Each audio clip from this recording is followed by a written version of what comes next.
6 miles to Chicago. We got a full tank of gas, half a pack of cigarettes. It's dark, and we're wearing sunglasses. Hit it.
Good evening, ladies and gentlemen, and welcome to another Friday night edition of Chicago Corner.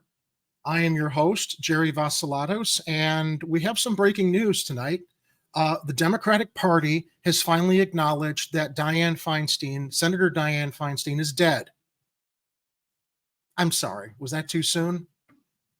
After months, or at least the past year, talking about the cognitive decline of Senator Dianne Feinstein and rolling her out into Congress so that the Democrats can keep their seat and keep their votes, despite the fact that it was literally elder abuse on display daily in the Capitol with Senator Feinstein. And, you know, I'm not going to have too much, I'm not going to have too much sympathy for her because, unfortunately, while Dianne Feinstein was a trailblazer early in her career, she turned into everything that is wrong with Washington, D.C. and politics. She ended up utterly corrupt, blood on her hands left and right.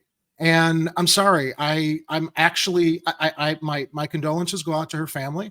Nobody wants to lose a family member or a loved one, but this is for the best, because it's time to get some new representation in Washington. And clearly the Democrats did not want to do anything about allowing some new voices in, so long as they held a stranglehold with someone who is completely complicit in their neoliberal policies, exercised day in and day out in this kayfabe duopoly, as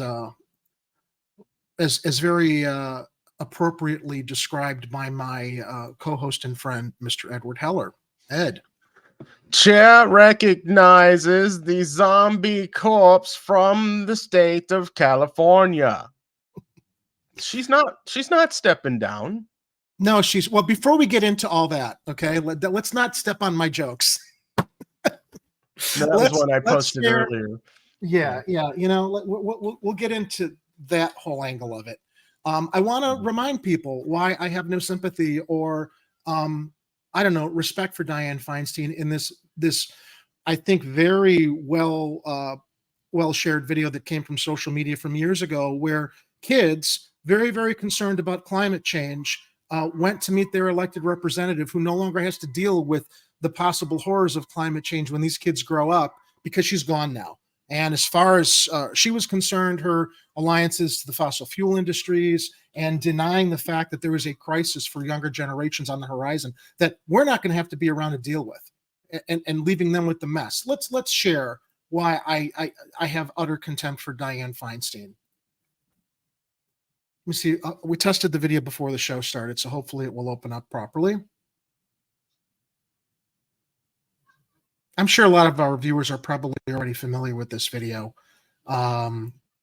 if they've seen it in the past on social media. And Ed, you can let me know if it plays all right on your end, because it's kind of hard for me. So far, I'm not seeing anything except a blank screen. Looks like the window is finally opening, and I've got to be for the people and by the people and all. You know for the what's people. interesting about this? Let me rewind it. Are you seeing and hearing it? No, I'm not seeing anything over here. All right, here we go. I can see it on this end. Thanks, StreamYard.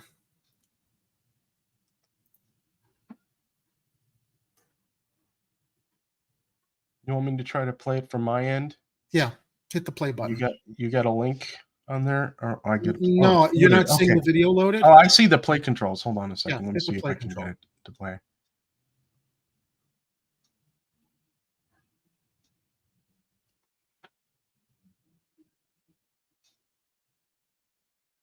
The problem might be it's grabbing it from your server. Okay, I'll tell you what. We have our own Green New Deal. Some scientists have said that we have 12 years to turn this around. Well, it's not going to get turned around in 10 years. What we can do, Senator, if is this put doesn't get turned around in 10 years, you're looking at the faces of the people who are going to be living with these consequences. The government is supposed to be for the people and by the people and all. You know for the what's people. interesting about this group is I've been doing this for 30 years.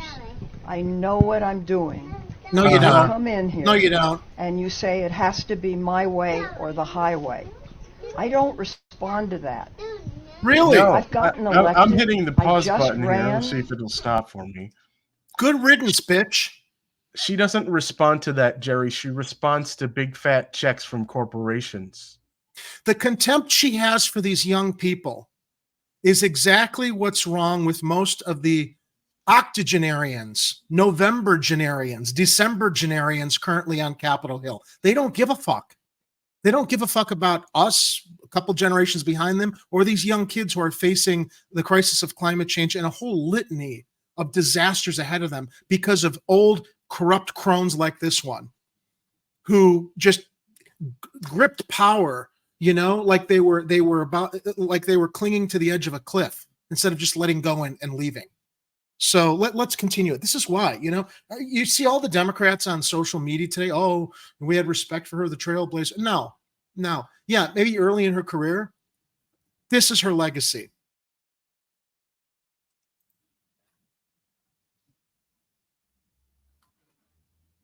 Stand by.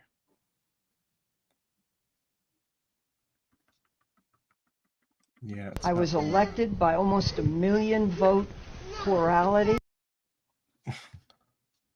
I can't deal with StreamYard anymore, man. I'm just like, I gotta have this video somewhere. I know I posted it on the internet earlier today. Let me see if I can find it.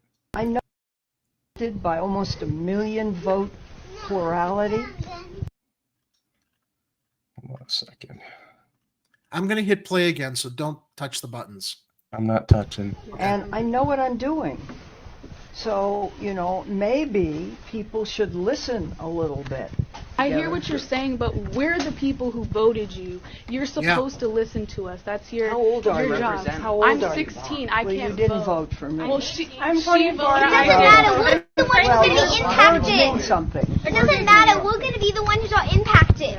I understand that. I have 7 No, she grandchildren. doesn't. You don't care I about your understand grandchildren. it very well. Senator, the cost of And- not taking this action is far higher than the cost of what the Green New Deal will be. And there Here's is what- enormous popularity for this bill around Okay. the whole country. Here's And we're what asking you to we be are brave and proposing. do this for us and for your grandchildren. Get enough for everyone. I'm trying to do the best I can, which was to write a responsible resolution. Any plan that that doesn't has- take bold, Okay. transformative action is not going to be what we need. Well, you know better than I do. So I think one day you should run for the Senate. Great. And then you do it your Then way. maybe resign so In the she meantime, can. By that time, there's I going to be a just, big problem. I We just have a won a letter big for you. election. Okay, so let me speak to that. What is she doing for her grandchildren? a lifetime of insider trading. So there's probably a bunker beneath her estate. Yeah. For her family, right? Look, she couldn't even like smile and bullshit these kids because of her hubris, because of her absolute authoritarian personality and disregard for what not just these kids, any constituents brought to her, as well as Nancy Pelosi or Mitch McConnell or any of the rest of these jagoffs on Capitol Hill that represent the same kind of narrow-minded perspective of Dianne Feinstein. So, all right, let's go to some of what was shared on Twitter today. I'm going to let Ed bring those screens up since it says breaking news. Senator Dianne Feinstein arrives at the Senate to cast her vote this morning. Yes. So as Ed alluded to earlier, this isn't going to change anything. They'll just start wheeling her coffin in to the Senate, and until they find or appoint her replacement. I don't know. Is she going to? Are they going to? They have to appoint someone until the next election, I believe. Yeah, Newsom gets to do that. The governor of California. Okay. Now we have a more serious take from this next tweet. Let's see here as I'm opening it. This came from Travis and Flint, and Travis and Flint shares, the family and politicians around Feinstein should be ashamed today. They allowed this charade to continue. Her daughter had power of attorney over her, and yet Chuck Schumer was all too happy to wheel her into congressional chambers. She had a full-time aide whose entire purpose was to push her around. Shame on all of them. Shame on the entire system that allowed this to happen. A 90-year-old woman passed away while still a member of the United States Congress. We have to do better as a society than to allow this. All right, let's bring up the next tweet.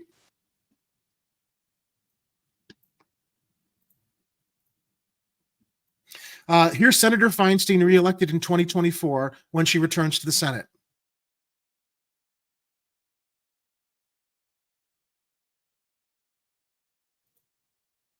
Dun, dun, dun. Senator Feinstein is in the cloakroom. She's just entered the Senate. All right, we can get rid of that. That's creepy. I mean, I thought that was kind of funny when I first saw it, but not too far off what they've already been doing, for the past year with her. Is that from the movie Psycho? That's the ending. Yeah, that's the finale of Psycho. Okay. I thought that looked familiar. Yeah. Then we've got another tweet from Gritty 2022, and this is the point of view of your Dianne Feinstein heading to your new home. Ooh, ouch! Too soon? I don't think so. No, and we'll get to why. We'll get to why with her warmongering voting. The next tweet is from Wall Street Apes. Dianne Feinstein still has access to her X account. Oh my God, it's hot down here.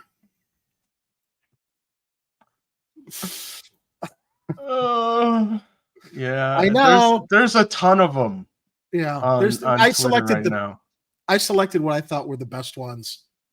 But now the next one goes into. Let's get serious here for a moment as we open this next one.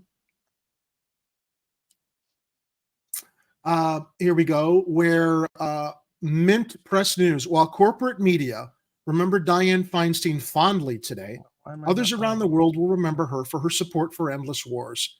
Here are 5 of her most warmongering moments. I'll let you scroll down and I'll read on this end. From voting for the disastrous Iraq war and personally profiting off of defense investments, Feinstein has been called a war criminal.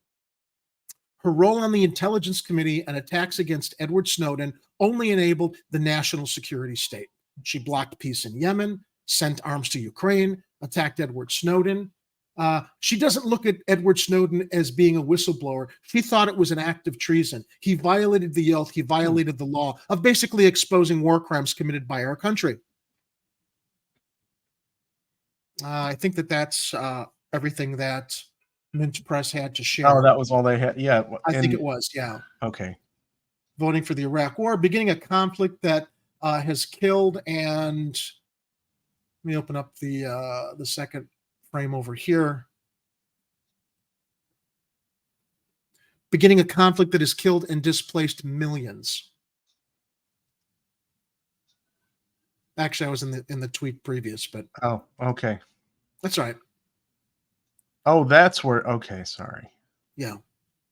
Didn't realize we were going to the photos there. Yeah. So yeah. Okay. So Go back to that first one though. The one, yeah. Feinstein's husband, well, making a killing from the war. Feinstein's husband, Richard Bloom, held major holdings in two defense contractor firms, URS Corporation and the Perini Corp. Scroll back.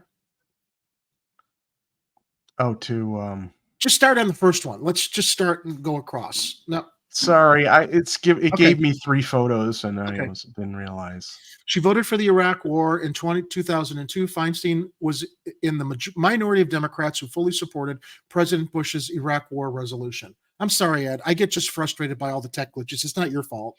I'm just overwhelmed with every time we try to do this smoothly. It's always a struggle. Okay, click to the next slide. Beginning a conflict that has killed and displaced millions. And then we got to that slide about her husband making a killing on their behalf. And that's how she's going to take care of her grandchildren. All the money from insider trading that she and her family engaged in. That's her legacy. So finally, let's get to the last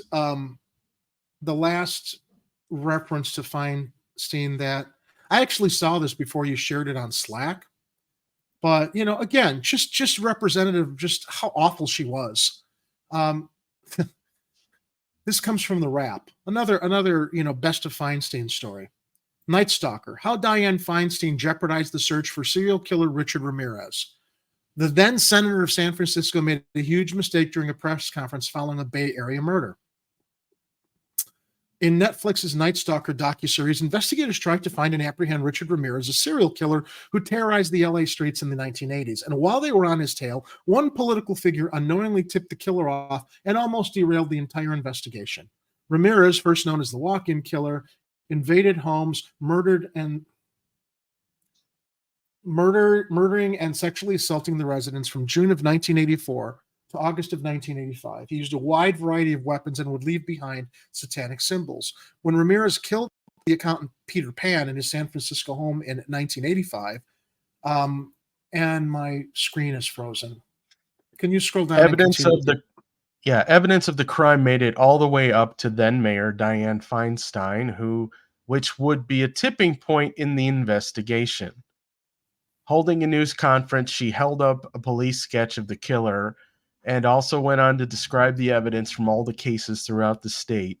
Crucial information that hadn't been made public. That's a no-no, right? Yeah.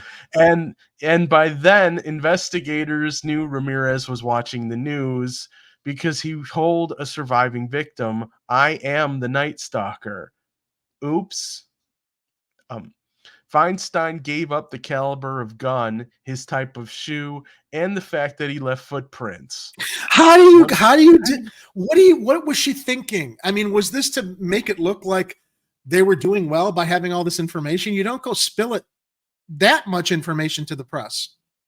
One of the only trails investigators had was the shoe print he left in a flower bed in one of his earlier murders. In the process of finding the shoe to match it, investigators found out it was an Avia brand shoe, an uncommon one at the time. Heading straight to the manufacturer, they looked through the spreadsheets where the shoes were distributed in the United States, and only size 11.5 black shoes, the ones he was wearing, were manufactured. 5 went to Arizona, and 1 was sold in Los Angeles. He could have left his assigned signature, Frank Salerno, one of the lead investigators on the case, says in the docuseries. Somehow reporters heard about the shoe print lead and threatened to print it. If this was problematic for investigators, because that would mean the killer could just change his shoe and the lead would go cold. However, reporters were convinced to withhold information from the public. But as it turns out, the chief of police had never told Feinstein not to release it. Feinstein or Feinstein? I say Feinstein. You say Feinstein. Am I mispronouncing her name? I don't care, but I'm saying Feinstein. Okay. Frankenstein. Yes. Senator Frankenstein. Without a doubt, Mayor Feinstein made a big mistake, said Frank Falzone, a San Francisco police inspector. Investigators never were able to find the shoes after that. According to author Philip Carlo's biography to Ramirez, the Night Stalker, the true story of America's most feared serial killer, Following Feinstein's press conference, Ramirez walked to the middle of the Golden Gate Bridge and dropped the size 11.5 obvious sneakers into the water. In September 20th, 1989, Ramirez was convicted of all charges, 13 counts of murder, 5 attempted murders, 11 sexual assaults, and 14 burglaries, although he's assumed to have committed many more crimes. He was sentenced to death, but in 2013, he died of cancer in prison after serving 23 years on death row. So, look, man, Senator Feinstein, whatever, good riddance. Yeah. My only sympathies go out to her surviving family members, but this woman was just awful. I don't care that she was a Democrat. I don't care that she was a trailblazer. If she wanted to maintain her legacy, she should have not become, an unfortunate figure of the fabric of current Washington political culture. And hopefully someone worthwhile will earn that seat after an interim replacement is appointed by Newsom, because that is apparently a very, very crucial seat, given the fact that they were literally rolling her out comatose for every vote for the past year, and actually the past couple of years. This is not news, her cognitive decline and how the Democrats just took advantage of it. Yeah, well, and now all the duopoly people on the blue side are freaking out on the internet, and they're begging Mitch McConnell to retire so that there's parity in Congress. There was another tweet. Oh gosh, I don't know why it's not. Did I not share it? There was another meme of the Grim Reaper, and he's playing like one of these game machines. Like it's like one of those. When you walk into a restaurant and you see like the claw machine, and the Grim Reaper, he's like going for Henry Kissinger, and he says, it's like Henry Kissinger. Ooh, Dianne Feinstein. Picks her instead. And then there was another one of the Grim Reaper that had the very ominous meme subtitle, Mitch McConnell, you're next. We can only hope. Yeah. So you need some gallows humor in all this, right? Hey, old people, your brain's starting to melt, your family getting concerned. Maybe it's time to retire. This is not about disparaging old people, because there are a lot of old people who still have it together. Okay. Yeah. But the ones that don't need to retire. And why are we making jokes about it now? Because they didn't take the respectful, honorable way out before by resigning. They clung to power because it was all about power. It wasn't about serving their constituents. And that's why I have as much contempt for her as she demonstrated to those kids who had very, very valid concerns about climate change, for not just their generation, but every generation that is facing it, ours included. Now, speaking of elections, I thought that this was some exciting news, and it's been talked about a lot on some other social media podcasts. I think Kim Iverson was talking about it, but let's bring this up. This is as reported by The Guardian, and this came out today. I believe, this came out September 29th. This is reported by Martin Pengelly. So let's bring that image up. Robert Kennedy Jr. to run for president as independent in 2024. Now, this comes from a report. Isn't confirmed yet. I am all for this. I like Robert Kennedy Jr. I'm not thrilled with his position on Israel and Palestine. Neither am I. That's a problem for me. And I think, unfortunately, his views are shaped by being part of the establishment that he and his family have been a part of so long, the Democratic establishment. But a lot of people, Jimmy Dore included, have been trying to educate him on why he's wrong. Now, if it turns out that he and both Cornel West both run, they're going to give Biden a run for his money, or possibly enable. No, you know what? I'm not going to say they're going to enable the possibility of Trump winning again. I think it's going to be a much better race, and I would rather see the potential of 4 candidates in the race than 2, or 3. There should be 4 would be better, because there are going to be a lot of moderates and conservatives that Robert Kennedy Jr. appeals to. That would, I think, take votes away from Trump, because I think he's a pretty even-keeled guy. As much as I think Cornel West is also, although I think Cornel West has made some missteps, as we saw. Jimmy Dore had both Robert Kennedy Jr. and Cornel West on his program, and Jimmy was, he was pretty aggressive with both of them. It was not a softball interview with either, which was great, because it did show some of each of their flaws as far as, important issues internationally go or domestically. Mm-hmm. But that helps the conversation as they continue to campaign and hopefully evolve their positions in ways that I think are in better line with addressing a lot of serious issues. You were going to say, Ed? Where was I going? Well, Kathy Powers in our Rumble chat over there. Hey, follow us over on Rumble if you're not. Kathy says he's another nutcase. She's not a fan of RFK. He has varying opinions on different things. From my perspective, he's right about some things. He does research on things related to healthcare that rubs a lot of people the wrong way. With vaccine policies. And some of that, is just because, and we already know, and I'll say it here, like the medical industrial complex, I don't trust them anymore. Yeah, I don't either. In as much as I trusted them before. I trusted them before, Ed. I didn't think we had a choice but to trust them before. But look, you used to be able to have a general idea that maybe the CDC and the FDA were going to be more or less responsible when it came to major medicines and things, but it turns out that it didn't take a whole lot for them to get corrupted by the pharmaceutical industry and by other forces that we may or may not be aware of. And so for people to be completely shunned and canceled and knocked off streaming platforms for having the gall to even question what they're trying to deal to us as science, that's not the way you do science. You're supposed to ask questions. You're supposed to challenge the assumptions and see what the actual truth is. That's why they do things like trial tests and why they have peer-reviewed studies and those types of things. You're supposed to have a conversation. But Ed, we know they didn't, because there was a potential solution in ivermectin whose patents had expired, and there was no fortune to be made by the pharmaceutical cartels for early prevention. Utilizing ivermectin. It had to be this new vaccine that they claimed would cure people, but no, it didn't really. You could still, it would give you some modicum of defense with your immune system, but not totally. It did not, but not necessarily. Studies are coming out now that it was a very narrow margin of a certain age group, and you had to have it in your system within a certain time frame of when that particular strain was going around to maybe get protection. And for some people, it was dangerous. Some people had side effects. I'm one of them.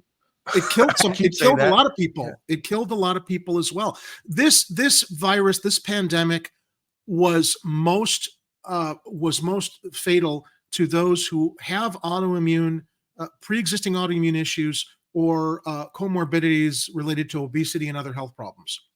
That was the demographic of people most impacted by this. I caught it twice. It was awful, but I don't have immunity. I don't have immune diseases or comorbidities that made it fatal. Mm-hmm. And instead of focusing on that demographic of people that really, really needed solutions because of comorbidities and other related issues with immune issues, they did this blanket thing that ended up hurting as many people as the virus was hurting in the vaccination. Possibly more, depending on who you're asking. Look, I'm not an expert on this. I'm not a medical professional. I watch a lot of shows with smart people who did a lot of the research and gathered all of those medical documents and talked to all the other doctors that were being censored or muted from the medical community because they had a differing opinion from the ones that wanted to make sure that everybody got a jab in their arm. You know, I'm going to recommend this. If you're having questions about these situations, I would subscribe to the channel The Last American Vagabond and watch some of the videos that Ryan Christian has done on some of these subjects. I would also recommend, if you're looking for solutions to things like things that a lot of people are considering as long COVID or those types of symptoms that might be related to either the symptom or the cure, or you know what I mean by that. Check out, do a search for, and you might need to go use a search engine away from Google to do this search. Look for FLCCC. Okay, they were the frontline COVID people who were trying to help people get the type of care that they could get that their doctors were refusing to provide prescriptions for originally. And now we're learning a lot of that stuff were things you could get over the counter, like certain vitamins and supplements. And Kathy's asking, show me the data about all of those vaccine deaths. Google it. Look for it. It's there. I'm not going to go open a search. You know. Let me get us back on track here, though. I mean, okay, this is one of RFK's perceived liabilities as his position on vaccines and medicine. Hey, man, I've gone on the record here. I'm not anti-vaccine. Okay, we know that there is absolutely, and I know that you're not either. Ed. We're talking about this vaccine that was introduced because of COVID in a time when nobody knew anything and they were learning things. But instead of going to a drug that had a proven track record of potentially helping and treating people, they described it as horse paste and marginalized people that actually had success with it. Even though there are human dosages that proved it could provide some modicum of protection, so that they could roll out a vaccine that's actually caused as many problems as it was supposed to solve. Because now, this is one vaccine, not all vaccines, Kathy. Right. This is one vaccine, and as much as I understand, I understand, Kathy, you're immunocompromised, and I know that you've got health issues as well. And I'm not arguing with you or disputing the importance of how the vaccines helped you. The problem is, it wasn't a one-shot solution for everybody. And while it did help a lot of people that were immunocompromised and protecting them, it caused problems for others. So you can't say, well, why, if it helped these people but doesn't help other people, but it helped me, I'm going to ignore the data on how it actually impacted and hurt other people. That's what we're talking about here. And it's like when we've said, let me finish real quick. It's like when we've said in the past, I was always an advocate for wearing masks until we discovered, well, wearing masks really doesn't make a difference. If you're immunocompromised or have comorbidities and you need to wear a mask to protect yourself, I understand that. If that's going to work for you, that's fine. But my wearing a mask is not going to make a difference if I don't have the same issues. So stop forcing everybody's got to wear masks. If there's a reason, and I'll stay away from you if you want to wear your mask and you're worried about catching something from me. I don't need to wear a mask to protect myself. Some people do. Not dismissing that some people have to, but it's like the vaccine. It helped some people, but then it also caused problems for other people. So you can't have this blanket. Everybody's got to wear a mask and everybody's got to get vaccinated.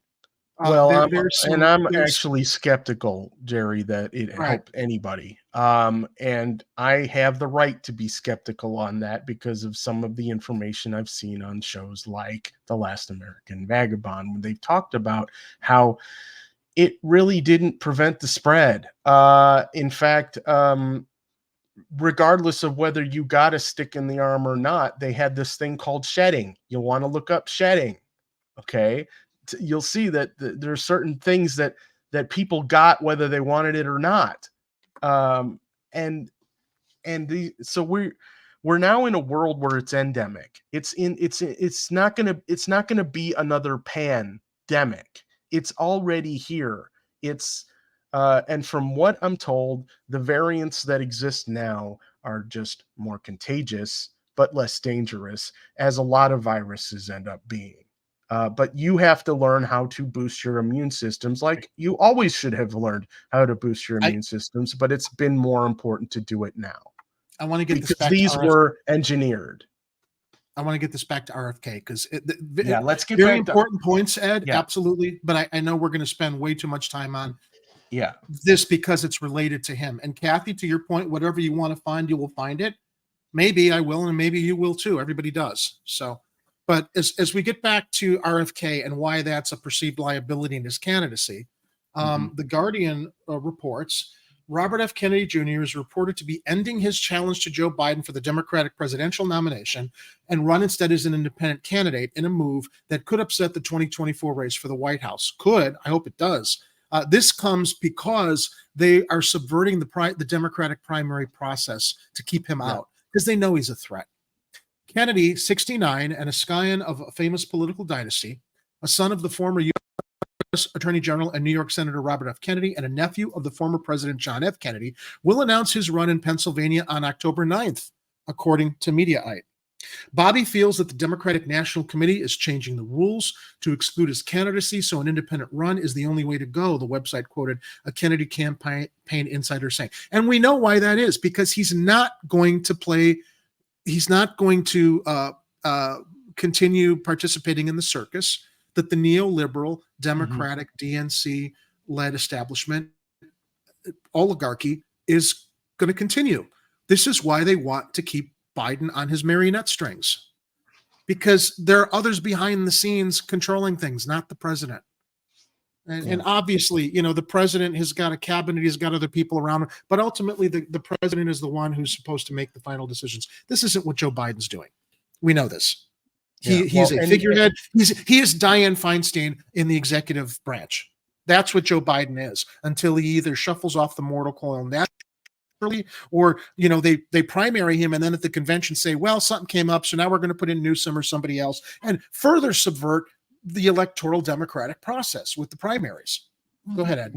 Yeah, I was about to say, this is essentially what this was. What I think this was is because he figured out that the Dems strategy was finally coming to the point where they were getting as frustrated with Joe Biden as everybody else was, and that they were going to start looking for someone else to take his place, and it wasn't going to be RFK. And so they're not even giving him Secret Service protection. There was an assassination attempt against him a couple of weeks ago. Guy shot up with a gun. Okay, that degree of absolute political, it's not even a malfeasance. They're hoping somebody does something by not providing him with Secret Service protection. Obama got it early. Trump got it early. Many other candidates got Secret Service protection early, to the claims that, well, they really don't have to give it to him until a certain date. And I'm not remembering when that date is, but they've broken that rule before to give other candidates Secret Service protection. So that oversight is clearly intentional in the hope something will happen because of the tragic, history and legacy of people just seem to like the gun for the Kennedys, unfortunately, because they're threats to the establishment. Yeah. So, I mean, and we've told you, dump the duopoly. They're working together. They're in cahoots, Republicans and Democrats. Basically, they're just doing, like I said, like Jerry mentioned earlier in the program, it's the kayfabe duopoly. Like they have the good guys and the bad guys, and one time one team wins and one time the other team wins, and they play the foil for the other team. Right. And that phrase kayfabe comes from professional wrestling. You want to really quickly explain that, Ed?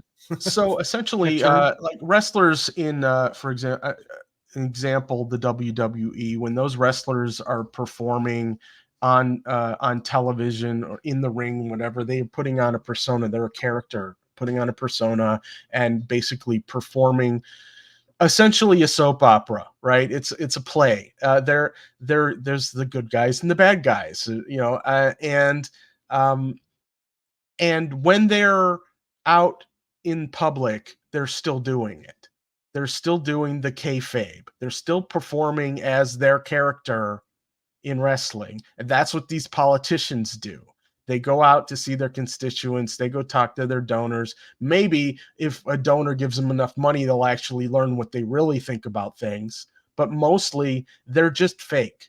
They're playing a role to try and keep everyone in line and to try to give you false choices. So if you're playing the red versus blue, well, behind the scenes, the same backslapping, not stabbing, backslapping amongst both parties. Look, and they're both pro-war. They're both pro-Israel. They're both, anti-worker. They're not pro-labor. They pretend they are. They're pro-business, but they're not pro-labor. They're pro their donors is what they are. Pro-donor is what they all are. It's the Harlem Globetrotters versus the Washington Generals. That's the model. It's all a show.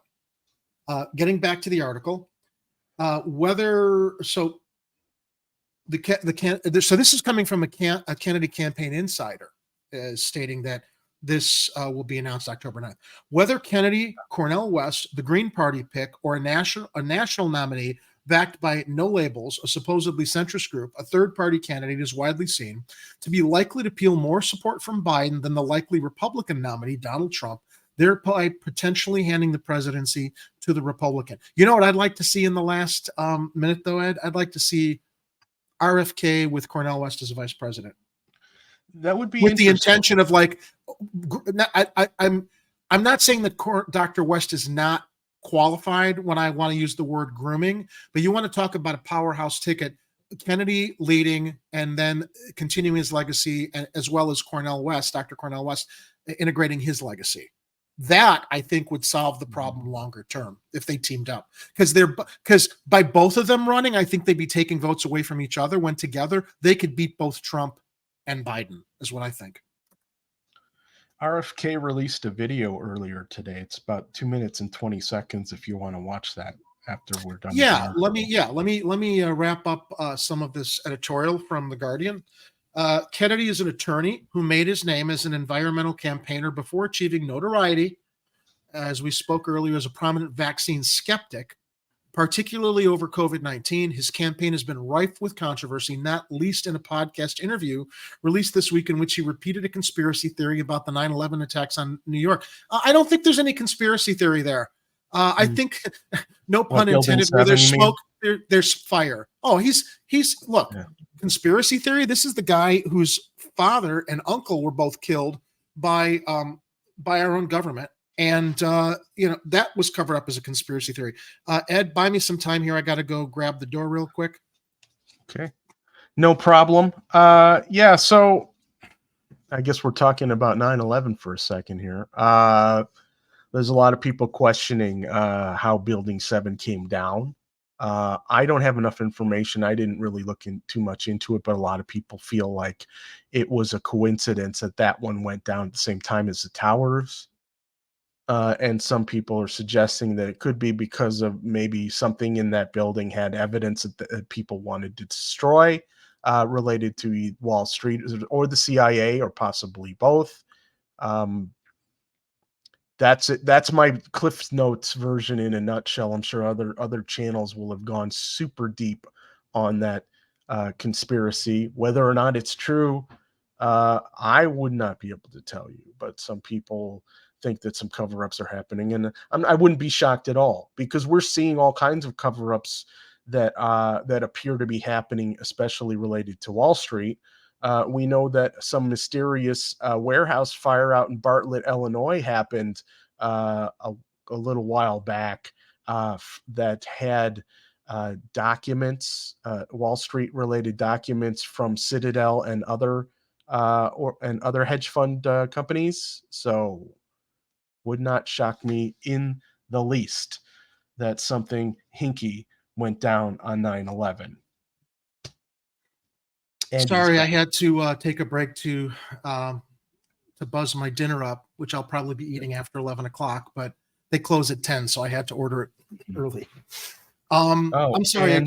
So you were talking, I briefly heard what you were talking about with the conspiracies. I was just kind of riffing on the 9/11 conspiracies. I just gave them the Cliff's Notes versions on Building 7 and how I wouldn't be shocked because they also burned down a building in Bartlett, Illinois, because of Wall Street shenanigans. Yeah. So other people that dig a lot deeper on that subject, we won't hear.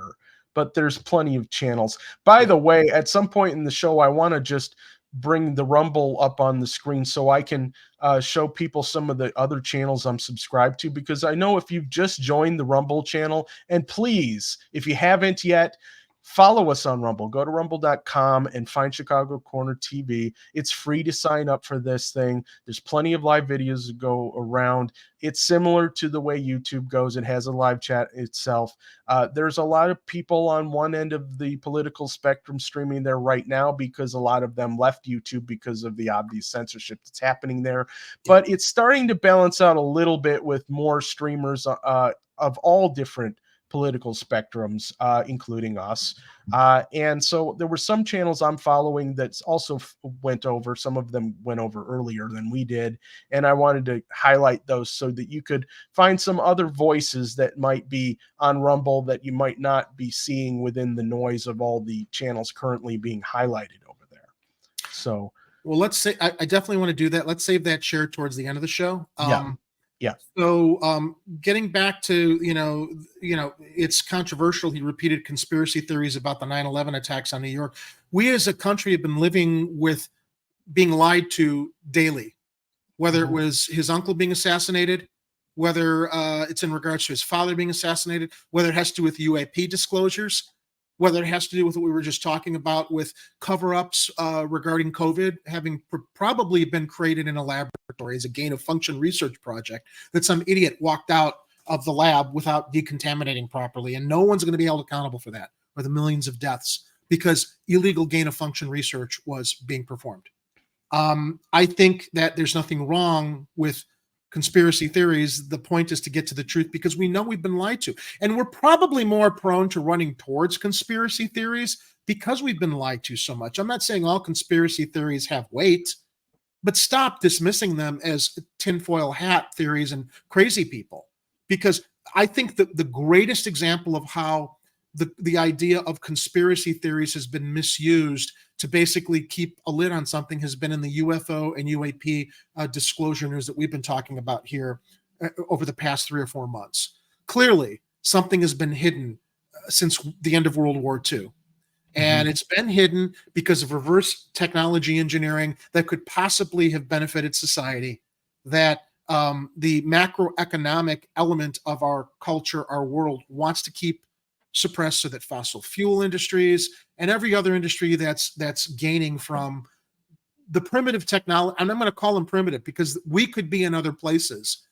And I would also say that probably most of the quote unquote advanced technology that we have comes from a certain amount of reverse engineering. They just haven't been able to figure out how to reverse engineer all of it. And I cited in a previous program, you can literally see the end of the 1950s is when Roswell happened. In the 1960s, you see the shift from analog technology and digital technology. And that's a result of being able to reverse engineer, I think, technologies that have been hidden regarding UFOs and UAPs. And they've been able to reverse engineer some of this stuff, but not all of it. But, roll out as much as they could, which I think is what enabled us to get to the moon, along with all the Nazi scientists engaged in the rocket programs for Hitler's Germany. But there's speculation that Nazi scientists or Germany may have had some access to reverse engineering UAP craft. Oh, and don't get me started on Operation Paperclip, because that's a whole other thing that's going to bring us down the rabbit hole tonight. Well, and it reminded me too, I mentioned last show, I just rewatched Indiana Jones and the Dial of Destiny. And, the beginning of the movie, the villain in the film is a German rocket scientist who, not in real life, but there were German rocket scientists who helped get us on the moon because of Project Paperclip, that decided, well, war's over. The Germans were ahead of us in a lot of ways, so we're going to grant them amnesty to help our advancement. And that's what the one of villain in many Indiana Jones. reasons why Operation Paperclip exists. But I like the way that in that movie they, kind of tapped into history there and what was really going on to craft their fictional villain in that movie. Okay, so back to RFK. His campaign has also been rolled by an anti-Semitism scandal after Kennedy told reporters at a press dinner that COVID-19 was quote unquote ethnically targeted at white people and black people, while Ashkenazi Jews, am I pronouncing that right, Ed? Ashkenazi Jews and Chinese people had greater immunity. The false claim was embraced by neo-Nazi groups and condemned by scientists and Jewish organizations. And that was a real blunder. I don't know what the fuck compelled him to make that kind of a statement. I'm guessing he grabbed that from some study that he must have read somewhere, and whether or not there was any truth, a basis in that, I don't know. But if you're engineering a pathogen or a cure for a pathogen, anything is possible. Well, but he should not have embraced that study. It should not have been. He should have vetted the information better, or he needs to surround himself with advisors who are actually vetting the information if he doesn't have the time to look at it. Because really briefly, talking about UFOs and UAPs, he was asked in an interview what he thought about that stuff. And he was woefully misinformed. I was actually shocked at how little he knew. Being part of a prominent family that's in government, and speculation that his uncle, JFK, knew more than we've ever been let on. But as far as the anti-Semitic tropes, Kennedy's remarks echoed anti-Semitic tropes that circulated widely during the pandemic and portrayed the coronavirus as a global Jewish plot, causing members of Kennedy's own family to denounce him for deplorable and untruthful comments. Polling has shown Kennedy performing relatively well against Biden, the incumbent president, in the Democratic primary. You hear that? Yeah, I hear him. I think Oreo actually went to console him the first time that he was doing that earlier.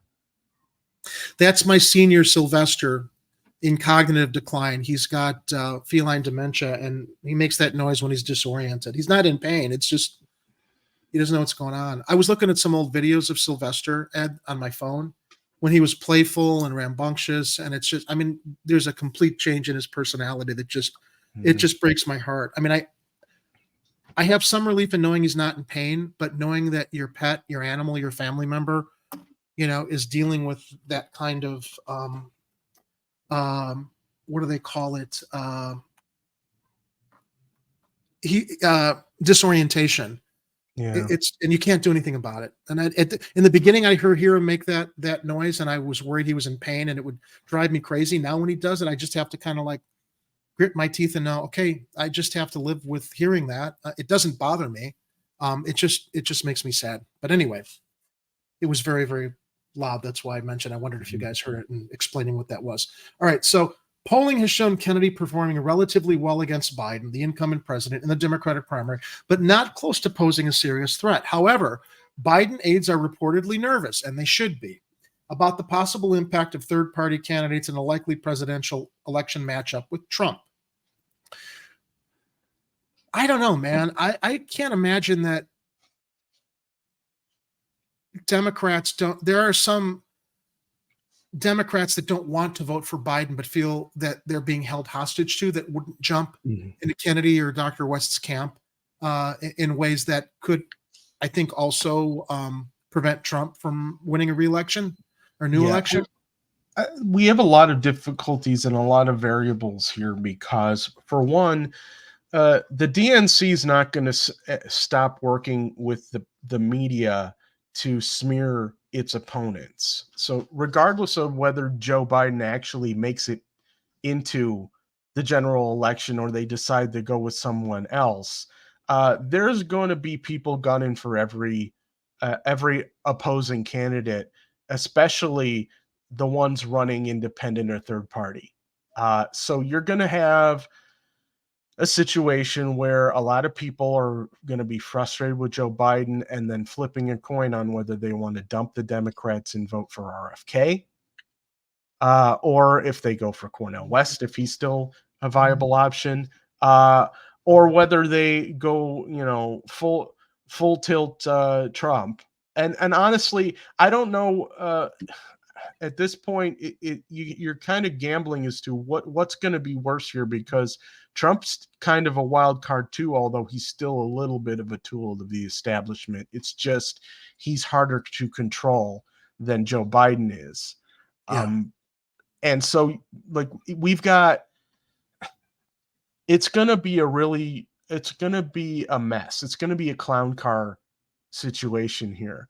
And if the Dems insist on not having primaries as they started with, then it's going to be a huge problem for them, because then they're just going to go with Joe, or they're going to go with whoever they handpick, and people are going to revolt.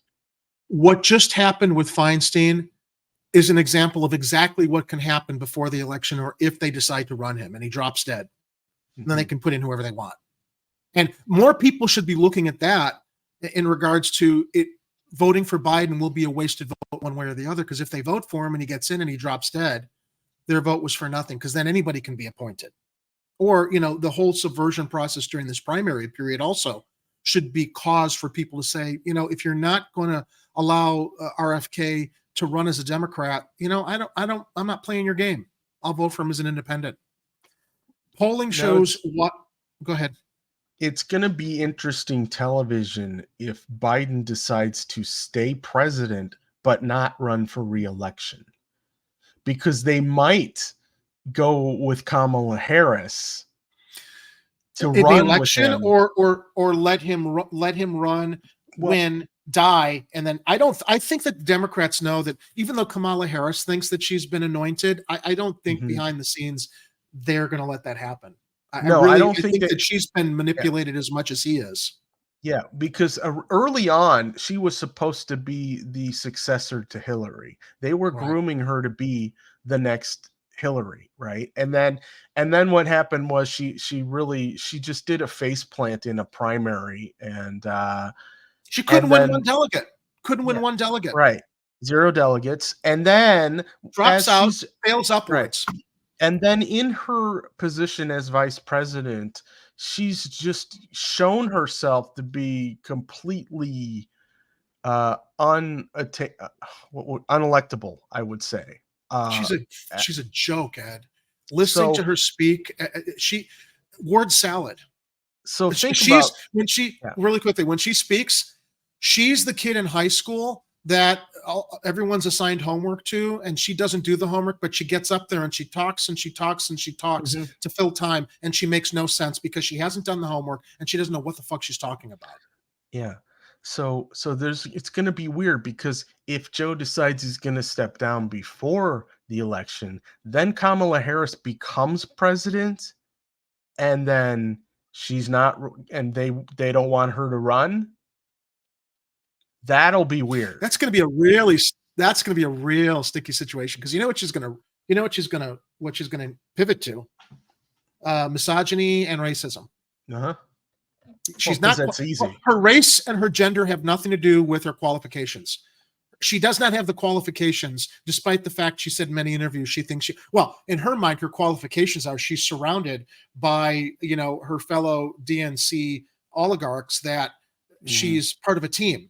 And she thinks they're all going to protect her, even though she's completely unqualified, because that's what politics is for both sides right now. You're part of the team. They're going to run interference and cover your back. But I think that her vanity and her hubris and her ego prevent her from recognizing that, no, that's really not going to save you this time out, because the public has seen how inept she is, even though she doesn't think she is. But she thinks that the politics in Washington and the way the game is run is going to elevate and anoint her. It would have been one thing if Joe had gotten elected and then somewhere within his first few months realized that he couldn't do it, or if he dropped dead or something, she had to take over, and she might have been a more reliable puppet of the establishment and had time to work her way into the job, or at least get her talking points and all her ducks in a row. But she's basically been day drinking her way, waiting for Joe to drop dead. Pretty much. And it has never been more obvious than when you see all of the clips from the media of her different appearances, talking about things and cackling laughing. How qualified she is. Yeah. Not laughing. So, she doesn't laugh, Ed. She cackles. And so, maybe she hadn't intended on ending up looking like a fool while she was medicating herself, trying to keep herself from going insane while she's waiting for Joe to finally leave the world. But it's too late now. You've exposed yourself, and it made you unelectable. back to the article. We mentioned Biden aides are reportedly nervous about the possible impact of third-party candidates. That's where I went into a little bit of a diversion or a conversation or analysis. Polling shows widespread concerns, including among Democrats, though, that at 80 years old, Biden is too old to serve an effective second term in the White House. Trump is only 3 years younger and faces 91 criminal charges, including for election subversion and assorted civil threats. But polls show less concern among his fervent Republican base that he could be unfit to return to office, because they embrace that kind of corruption and crime so long as he throws the red meat out to them that, he's serving their interests. And, he makes racism, misogyny, xenophobia acceptable. They'll look past all of his other glaring venalities. I like using that word every time people. What don't you like about Trump? He's the most venal personality I've ever encountered or witnessed in politics. That people look past all of his horrible personality traits because he's the leader of their team, right? Remember how he's a Christian man of God. He was out there posturing with the Bible in some photo ops, and it's like he's moral and he's righteous because he's a Republican. This guy raw dogged a porn star, as I like to put it, shortly after the birth of his first son with Melania. Okay, that's the quality of this guy's personality. Didn't even use protection, if we're to believe Stormy Daniels, and I have no reason to disbelieve her. Okay, but mentioning that. But when you mention, and look, I don't care. I'm not passing judgment. But to Republicans, and they don't care either. That's the point. What's that? It's like they don't care either, Jerry. It's like they think that's cool. No, it's not. Well, to some they think it's cool, but to others who are very, very religious and very conservative and Christian, they don't acknowledge it. They think it's made up.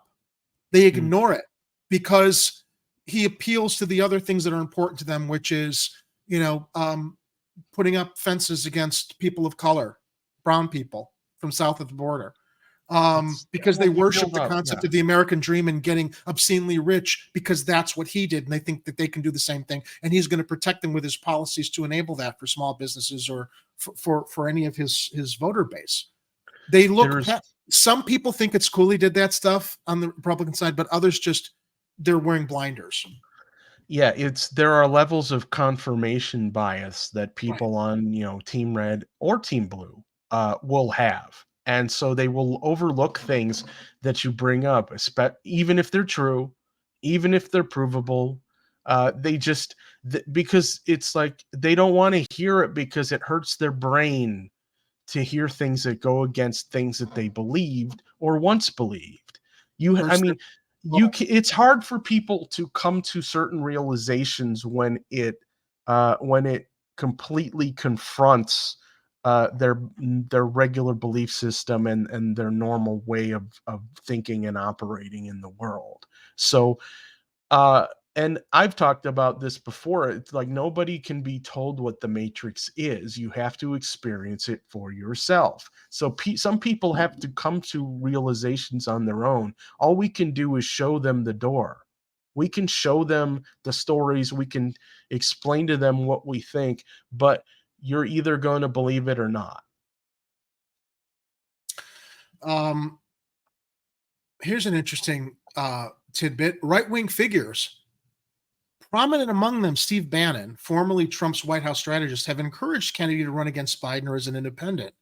In that case, I think they're encouraging him to create a Pied Piper candidate the way Hillary Clinton did with Trump. Now the Republicans are trying it with Kennedy. Wouldn't that be great if it blew up in their faces, though, and Kennedy beat both of them, both Trump and Biden? Well, that is a possibility. As cited by Mediaite, in July, the Fox News host Greg Gutfeld said, "I think he should run as a third-party candidate because I do think he would win." Yeah, Fox News is just saying that because they want to filter votes away from Biden and give more votes to Trump. But they're missing the fact that there are going to be a lot of moderate, middle of the road, grounded Republicans or conservatives that are not right-wing extremist freaks that I think Kennedy would actually appeal to their more logical, intellectual nature. But not every observer. Yep. I can also show why I think it's going to be a major toss-up. If I can share this screen really quick, it's a Gallup poll. When I get to the end of, all right, when I get Go to ahead. the end of the article, I'm almost there. Okay. But not every observer thought Kennedy's move would be bad for Biden. Joe Coninson, the editor of the National Memo, said, "Go Bobby. Running independent means you'll draw more voters from the candidate you resemble most in political ideology, personal conduct, and narcissistic mentality." That's Trump, not Biden. Is it? That's the end of the article. Please, let's see that video that you wanted to share. Oh, before I bring that video up, I just want to show this really quick. This is a Gallup poll that I keep bookmarked because they keep updating it. And what it shows is party affiliation. For voters who have registered in this poll as to who's Republican, who's a Democrat, or who's independent, it last updated August 2023, 25% Republicans, 26% Democrats, 47% independent. Wow. So people the reason are fed why, up. Yeah, People have had enough. And so all it would take is one person who's got enough popularity running outside the party, and people may float to that person. It could be RFK, could be Cornel West, could be somebody else. So here's the video that Robert... It's not going to be Marianne Williamson, but we'll get to her in a moment. No, she's on a book tour. So here's Robert F. Kennedy Jr. from earlier today with an announcement. It's an announcement that he's going to make an announcement, essentially. But here it is. Hi, everybody. I'm going to be in Philadelphia on October 9th to make a major announcement at the very birthplace of our nation. I'm not going to tell you right now exactly what that announcement will be. I can say, though, that if you've been waiting to come to one of my public events, this will be the one to come to. I'll be speaking about a sea change in American politics and what your part and my part is in that change. A lot of Americans who had previously given up any hope that real change would ever come through the American electoral process have begun to find new hope in my candidacy. And I understand the deeply felt concern that people have about the way corruption has overtaken our government. It's in the executive branch, it's in Congress, it's in the leadership of both political parties.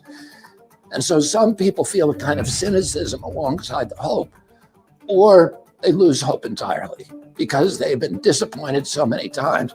I want to tell you now what I've come to understand after 6 months of campaigning. There is a path to victory. The hope we are feeling isn't some kind of trick of the mind. We all recognize that there's a genuine possibility of national transformation, and its source is the goodness of the American people. Our government may be crooked, but our people are kind, brave, and caring. That goodness is stronger than the divisions that are keeping us all apart. I see it every day on the campaign trail, and the more I see it, the more I trust it. And the more I trust it, the more the path to victory becomes visible. So how are we going to win against the established Washington interests? It's not through playing the game by the corrupt rules that the corrupt powers and the vested interests have rigged to keep us all in their thrall. Instead, we're going to have to rewrite the assumptions and change the habits of American politics. We're going to tap into a mighty surge of people power to reclaim an honest, peaceful, just, and prosperous America. So I am inviting you to join me in Philadelphia on October 9th. There I'll share with you our path to the White House and how we can all participate in healing our nation. Okay, let me say something here. We talked about his fallibilities, right? With Israel and Palestine, that just horribly, horribly misguided comment that was perceived as anti-Semitic. I don't think he's anti-Semitic. I think he made a boneheaded comment, and I think that he was misinformed. But I'll tell you this, he's not perfect. He's clearly not perfect, but he's far superior to Biden and Trump. And I think if he has evolved in recognizing he needs to, discard the party label that his family was a member of for so long, because that party is no longer the party that his family thought it was. I am very, very enthused and impressed by this evolution in thinking on his part. If he does make this announcement, he's running as an independent. I mean, I was really more pro Dr. Cornel West. I mean, hearing him speak here, again, he's not perfect, but I think he's speaking from his heart, and I think he's speaking to help people. And that's why I'm really, really looking forward to hearing what he's going to announce. And I hope he's going to announce what the Guardian said from an inside source. He's going to run as an independent, because I really do think that's the best shot at its seating and finally hobbling both parties in the duopoly. Yeah. As far as his apparent faux pas with the medical comment that they were calling anti-Semitic, that didn't bother me as much as all of the basic Zionist propaganda that he had been fed by Rabbi Shmuley in order to appease the Israel lobby that America keeps funneling money over to.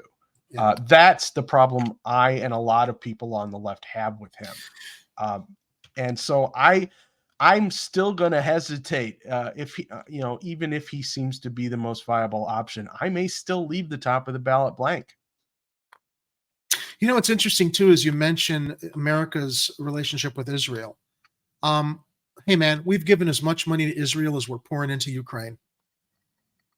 Not as many people realize that. And to say it's wrong is not anti-Semitic.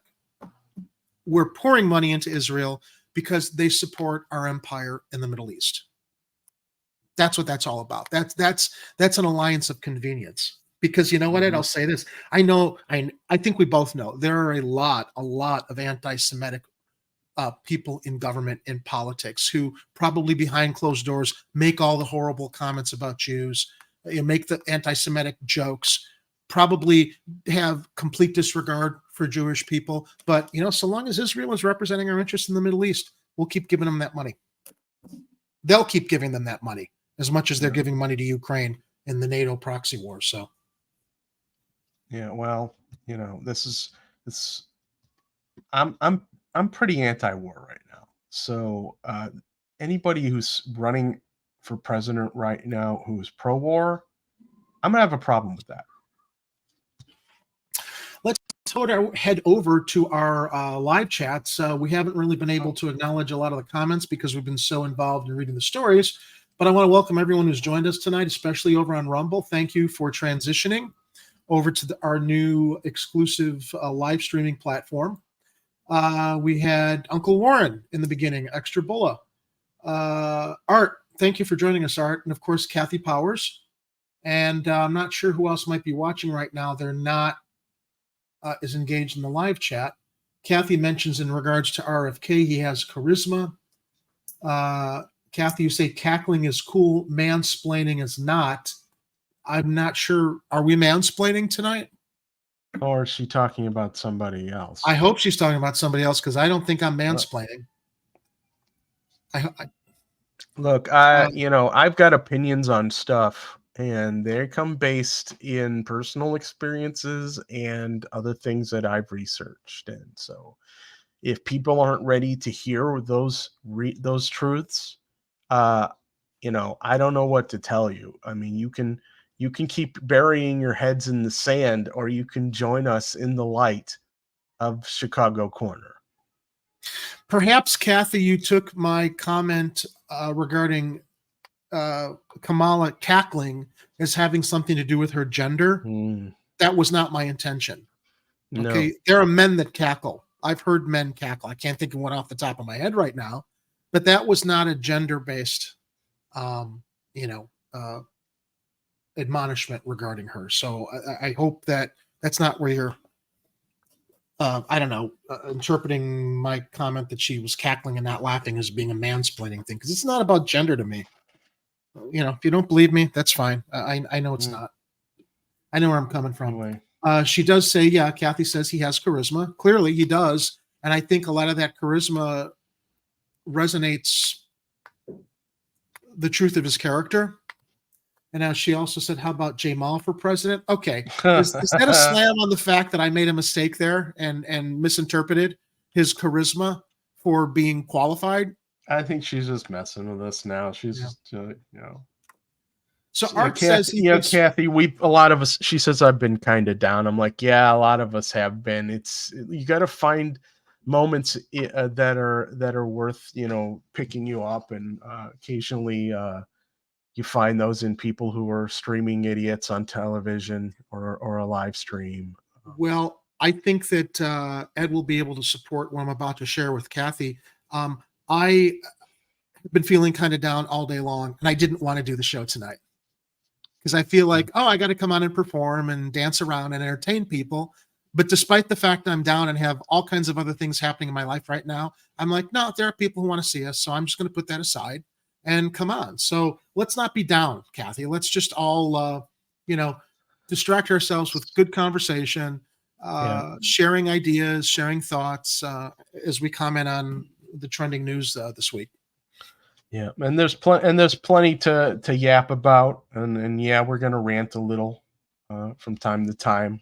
I mean, it's this whole primary season or presidential candidate season is just kind of nuts right now. I'm curious to know why Art thinks RFK is crazy. Art, can you expound? Also, Retro Gamer for Life, welcome.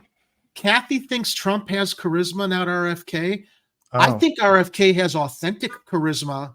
I wish RFK would have more charisma as he did in that video. That was a very, very well produced and well performed video. He's not always as charismatic as that, and he's not always as able to think on his feet. I mean, I think he was reading from a prompter, but if he can resonate more of the kind of charisma in his public appearances as he did in that video, I don't think Trump has charisma only in the fact he's got so many people who buy his bullshit, and they think that because he speaks against the system and he's venal and rude and stuff, that's charismatic. Maybe it basically helps, I don't know, people feel like what they're thinking is being expressed in a broader forum. But the fact that he doesn't have a filter in ways that he's just rude and nasty to people because he can be, I don't think that's charismatic. I think he's being an asshole. And she says she's here to push her buttons. Of course. Yeah. Yeah. I mean, look, it does that to me, Kathy. I don't need you to participate. And you want after you make your comment here, let's talk a little. I don't see constitutional delusional in the live chat tonight. Yeah, I'm calling him constitutional conservative because it's Jerry's cousin Lou.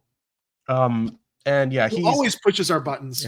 Yeah, and we'll get to that in a moment, but I just wanted to say about RFK. I think unfortunately his greatest liability right now is the speech difficulties that he has, and they cleaned his voice up very well in that 2-minute video. I wish they could get like an audio filter thing that he could just have on him at all times. It helps him be more audible like that, because sometimes if I'm watching him on a live stream interview, I got to wait 5 or 10 minutes just so I can back the video up and play it back at a different variable speed where he's a little more audible and easier to discern what he's saying, because sometimes it's just the vibration of his vocal cords is so distracting. I can't understand what he's saying, and I'm hoping that's not going to be a liability for him.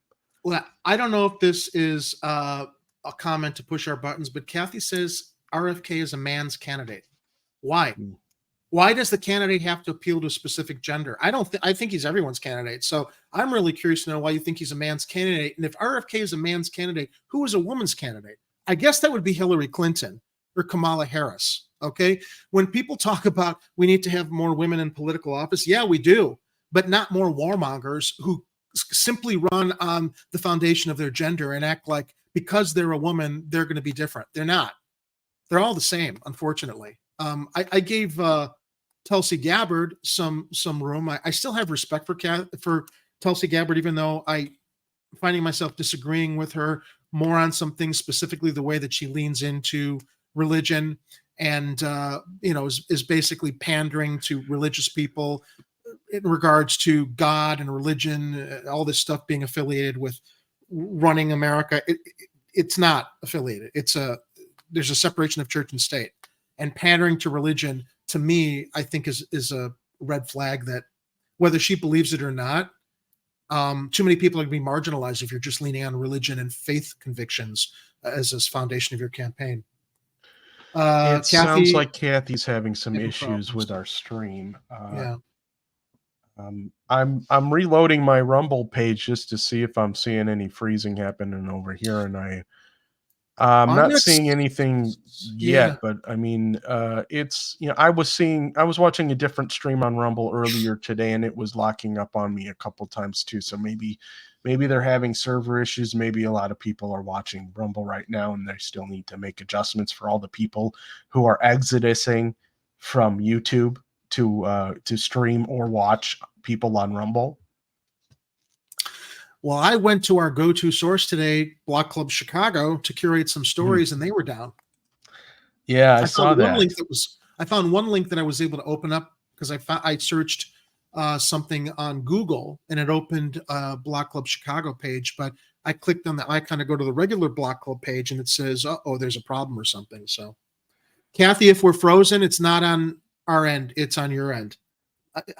If I'm frozen, I will see it over here, and I often comment on it as much as it drives me crazy. But we're running fine right now. Occasionally I'll see Jerry's video glitch a little bit, but otherwise I think we're pretty good with our upstream. So if maybe Rumble's having some technical issues, but if you guys can hang in there. If you're still seeing problems or any specific issues, just let us know in the chat, and we'll see if we can troubleshoot some things. But we'll try to keep rolling.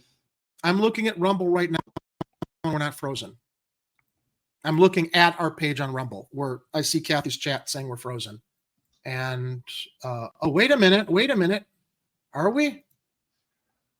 No, it's buffering. We're not frozen. I was catching up towards the end of the live stream. No, we should be all right, Kathy. I'm sorry. You might be having some streaming issues right now on your end, but Rumble seems to be operating properly.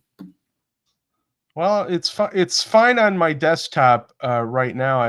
I don't see us buffering too badly. So I don't know what you're watching us on. You watching us on your phone? You're watching us on your computer? Artemis George says our stream is okay.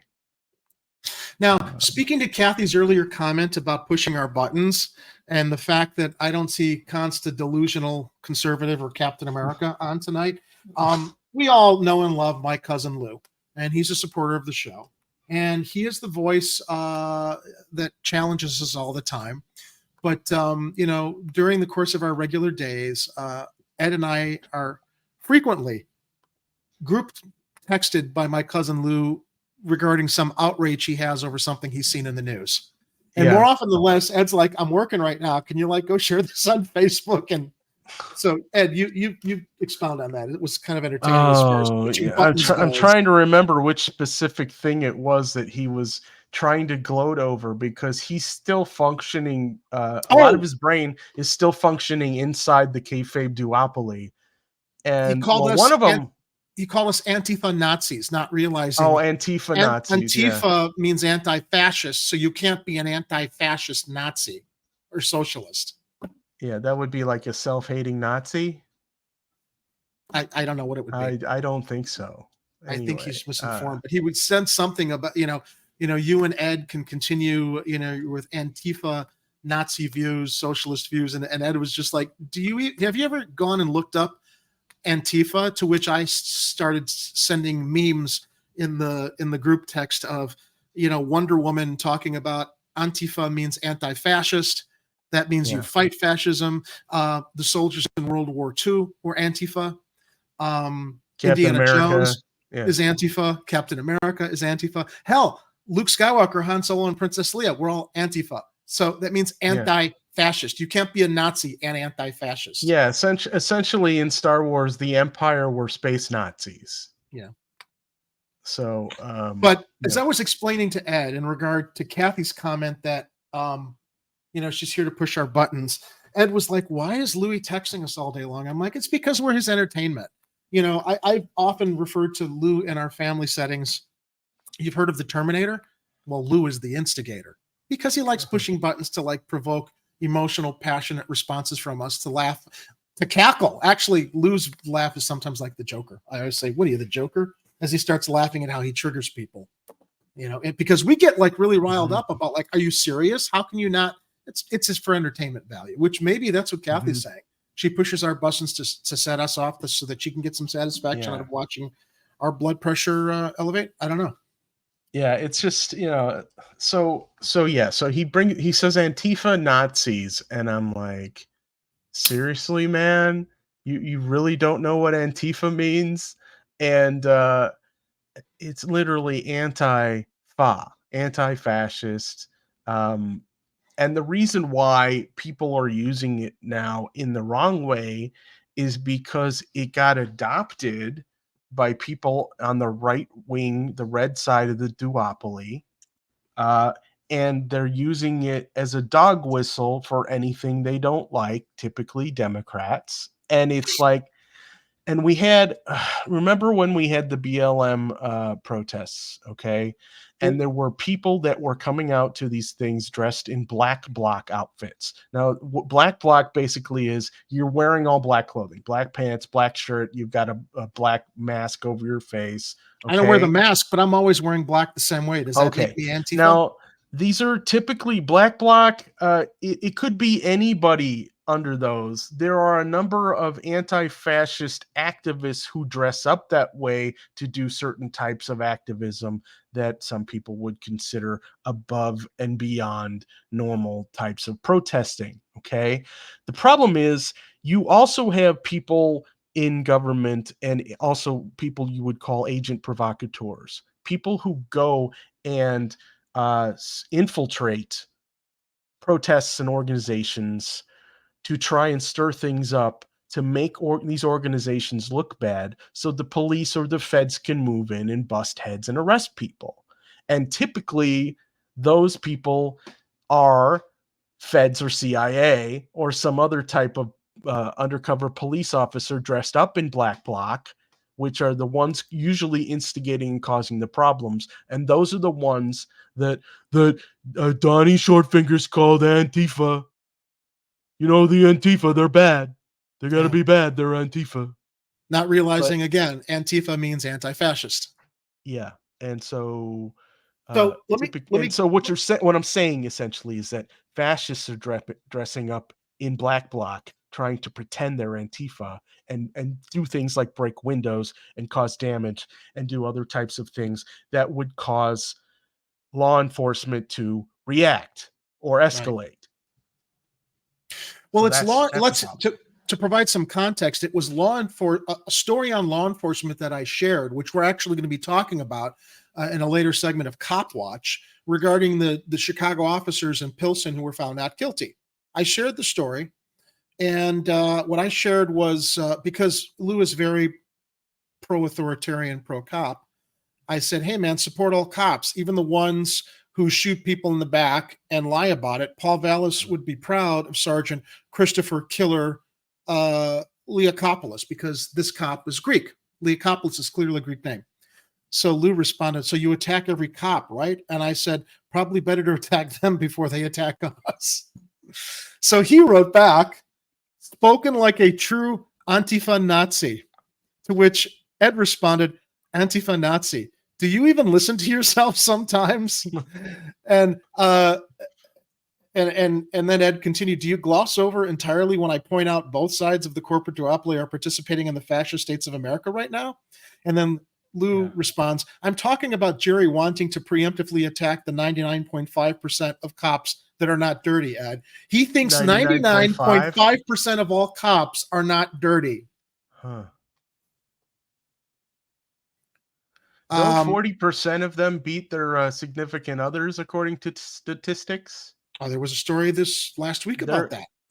And I'm not just saying that. I'm not just making that up. There were news stories about that. To which he went on to say, it's always afternoon entertainment when we're texting Lou.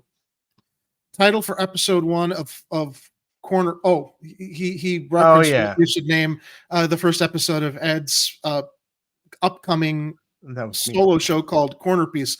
Antifa Nazi stole my border wall.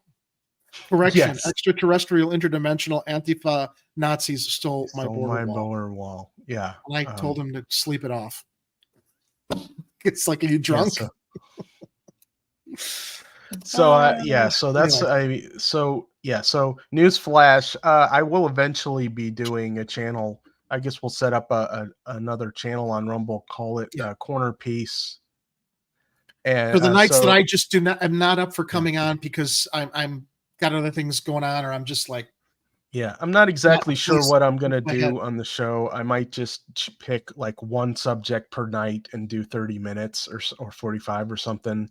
But I may come up with weird titles like that. UAP, interdimensional Antifa Nazis stole my border wall. It was probably going to be episode 1.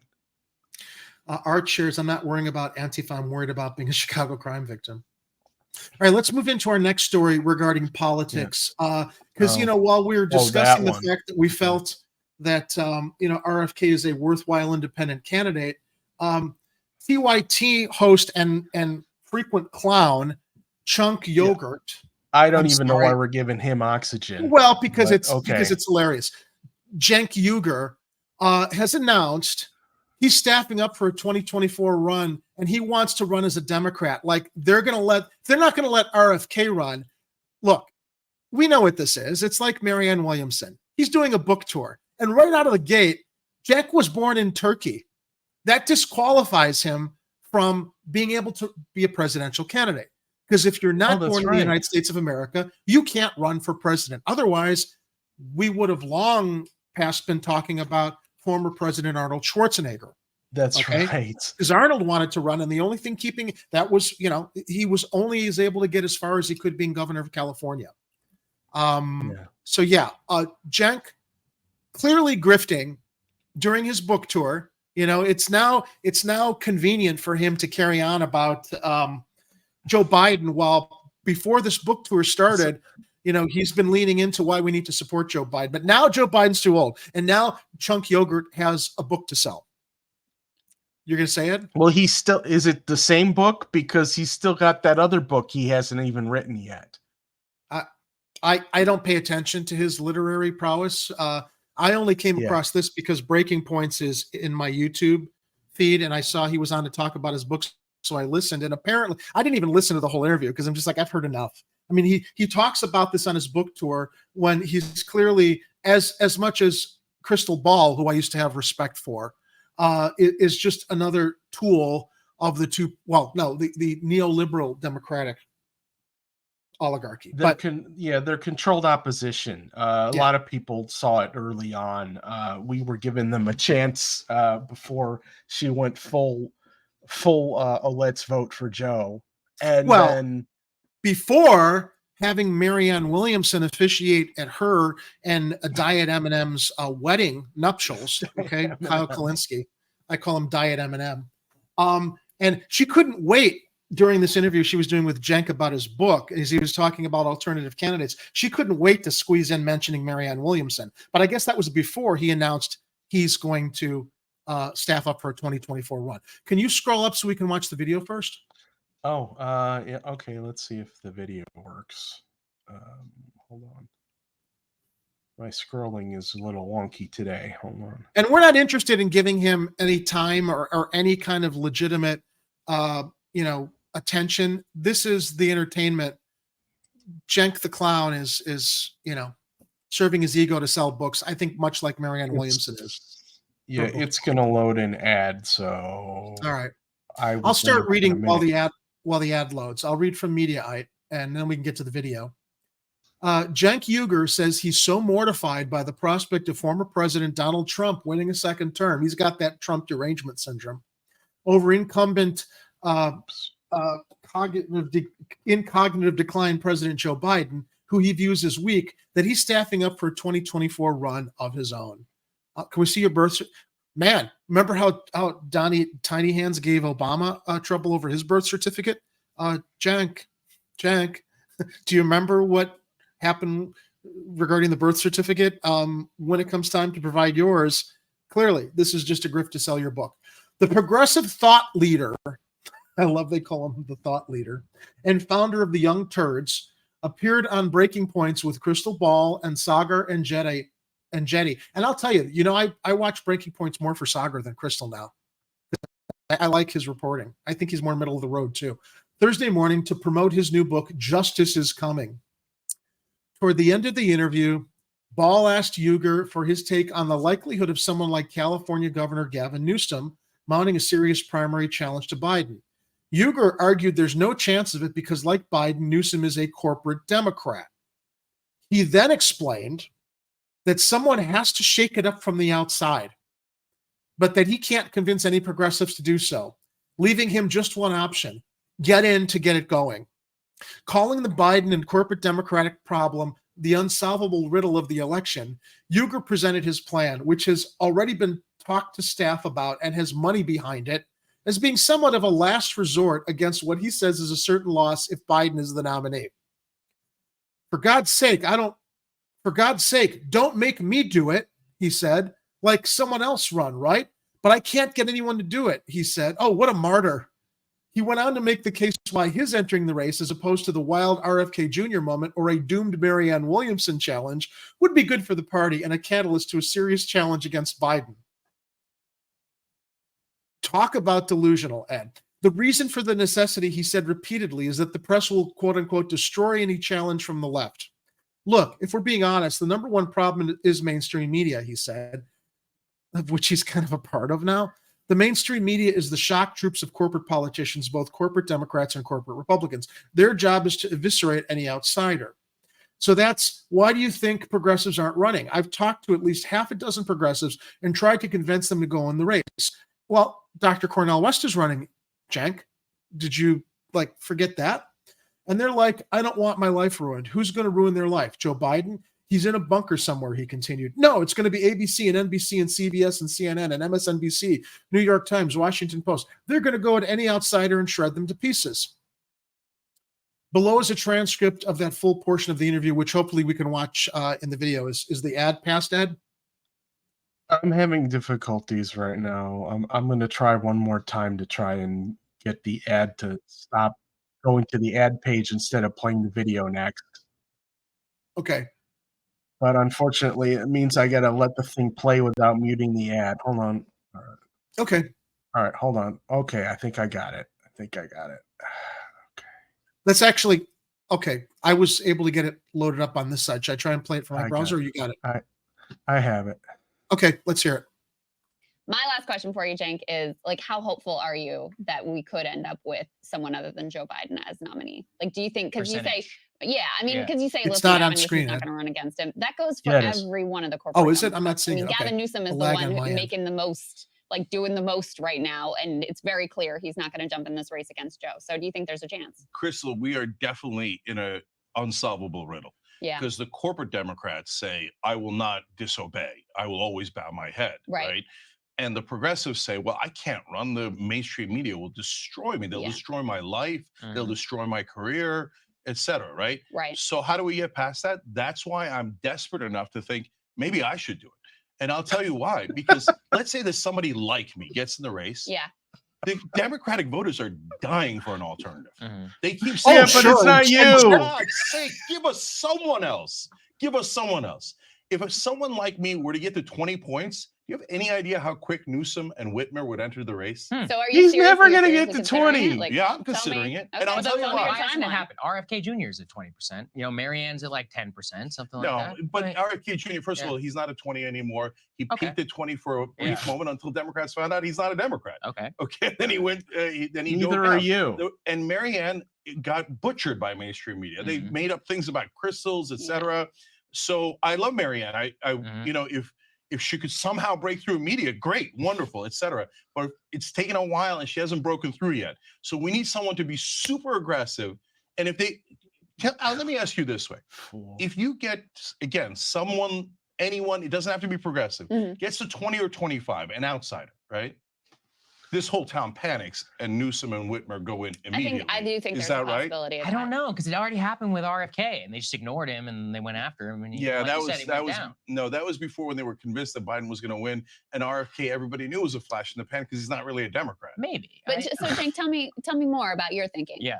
timeline? What are you weighing? How serious are you? What does he weigh? Details. So I already thought about it before, and I rejected it because I know what they're going to do. You know, you're an outsider, radical. They're going to dredge up things from 1987, and when you were we know what those are. junior high school. They already did that to you. I think they did that to you. Yeah, That's right. of course. And look, The if we're airport being honest, rants. the number And they'll one do it problem is again. mainstream media. They'll do it again. Mainstream media, and it'll get is traction. Troops of corporate politicians, both corporate Democrats and corporate Republicans. Yeah. Their job is to eviscerate any outsider. So that's why do you think progressives aren't running? I've talked to because Dr. they're Cornel not West? being allowed to run on the duopoly blue platform because they won't let you win. They won't allow you to primary. The progressive Democrats are not allowed to primary. Look, They don't learned their anybody lesson take from this. Bernie. Don't anybody take this horse enthusiast seriously. And if you know some previous videos that Cenk has shared on early TYT shows, he's got a thing for horses, and I'm not talking about riding them in the conventional sense. Look, this is a book tour move. And the fact that he's got the nerve to trot this out as if he's serious about it to sell books tells you everything you need to know about chunk yogurt. Yeah. It's all about what he can get out of it. And I think in many ways, just like Crystal's friend, Marianne Williamson, she's not a serious candidate at all, by any means. Let's finish the rest of the video, though, unless you had something that bacon for president. Yeah. As usual, Meatwad is correct. at least half a dozen progressives and try to convince them to go in the race. And they're like, I don't want my life ruined. Who's going to ruin their life? Joe Biden? He's in a bunker somewhere. No, it's going to be ABC and NBC and CBS and CNN, MSNBC, New York Times, Washington Post. They're going to go to any outsider and shred him to pieces. Sure. And I'm now so desperate for making sure that we win that I think I'm already destroyed, right? Like they've already attacked me 10,000 times, right? So come at me, bro. So Crystal, it's crazy for me to consider it, right? Yeah. But that's the times we're in. If no, like literally no one else will do it. It's insane. So I don't want to go quietly into that good night. And right now we are 100. Jerry, I am more qualified to run for president than Cenk Uygur is. You know, from this ecosystem, as we call it, Ed, who's actually more qualified? Jimmy Dore. But Jimmy Dore knows that, like, there's not a shot in hell, and Jimmy Dore's not desperate to sell a book to actually decide to, like, capitalize on this media time to get, you know what this is? He's doing this interview with them. He's peddling a book. He starts talking about the fact he's going to run for president. Well, if this gets more traction, people are going to want to know about him, and they're going to buy his fucking book. Yeah. No, he knows he's never going to have a shot in hell, but he's going to get his book sales up. Or they're just auditioning for a talk show so they can get back on MSNBC. They'll never let him do that. I mean, I was impressed with him when he got to MSNBC and how he started rattling the cages, but they dumped him.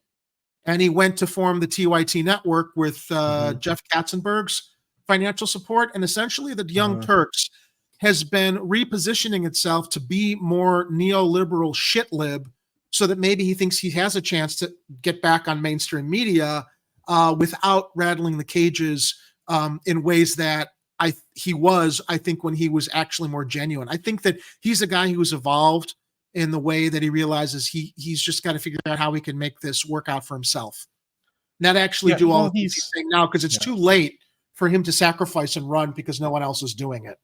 And the he's truth compromised is himself. Well, he's an opportunist, and we've learned that because like when Bernie was running the first time around in 2015, and then all of a sudden he just shifted gears in 5 seconds and decided, okay, I guess it's over with the primaries. Let's go for whoever won in the blue team, and threw Bernie way under the bus before anything was completely over. Yeah, and then everybody followed suit with that, and I'm like, okay, yeah, this guy is not serious about actually hosting progressive shows. He's just there as controlled opposition, and when it's time for him to tuck tail and run, that's what he does. That's what he always does. They need to rebrand their show. They're no longer the Young Turks. They're the middle-aged sellouts. Yeah, pretty much. So I'm going to play more of this. We got half a video. Let's finish okay. that video. Percent. I'm curious track because I didn't watch it quietly before. into that good night. Yeah. I didn't watch it before. I never got to this point in the interview, so I'm curious just to hear how he tries to sell this. Okay, let's see where his weasel mouth goes. Quietly into that good night, and right now we are 100% on a track to go quietly into that good night. So what's the timeline, as Crystal said? So when are you going to decide? No, if I'm going to do it, if anybody's going to do it, they got to go now. Yeah. Well, announce it. Have you thought about staff? Have you thought about a plan? Have you reached out? I mean, we know donor networks, all those sorts of things. I think that Crystal and Sagar clearly know he's full of shit. I mean, you know, they're being polite to him. Yeah. They're engaging him to be polite. But they both, you could just see it on their faces. They're like laughing on the inside, knowing that this is just a grab, an opportunistic grab. And also, really quickly to the live chat, I want to welcome one time who references he's an opportunist grifter. What else did he say here? There's something in the live chat I wanted to. Hey, I'm middle-aged. We're middle-aged too, but we're not opportunists. One time, the one time. Kathy says opportunist equals political egocentrics. Yep. Okay. Yep. Not sure what else I missed there, but I wanted to also give some attention to the chats. Oh, here it was. Okay. First time, fourth time. Did the Van Perdians talk about Jimmy's UN appearance? I don't know. We talked about it last week, and it's finally caught some traction in mainstream news that Jimmy Dore had the opportunity to speak to the UN Defense Council. But I don't know if the young turds, I don't know if the young turds talked about it or not. Oh, is he talking about the Vanguard? Those those young dimwits who think they're the new Young Turks. Yeah, I don't know if they did or not. You're right, Ed. That's who he's referencing. I don't know.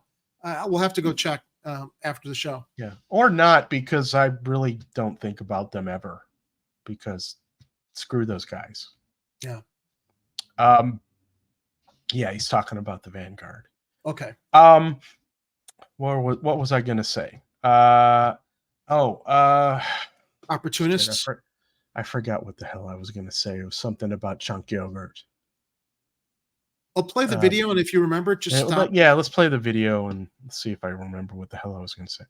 Have you started taking real steps? So if you're going to run a campaign this late, you can't go traditional, right? You can't be like, oh, I'm going to collect endorsements from politicians. Oh, and I'm going to build up my base tiny bit. No, you got to go and hope for a grassroots tsunami. The good news is when I ran for Congress, I mean, it was a tiny little race. We raised like 1.3 million in 3 months. That's nothing. If anybody can raise money, it's me from the grassroots, right? That's why you lost. Yeah, no, he can't. And you lost, and you kept the money.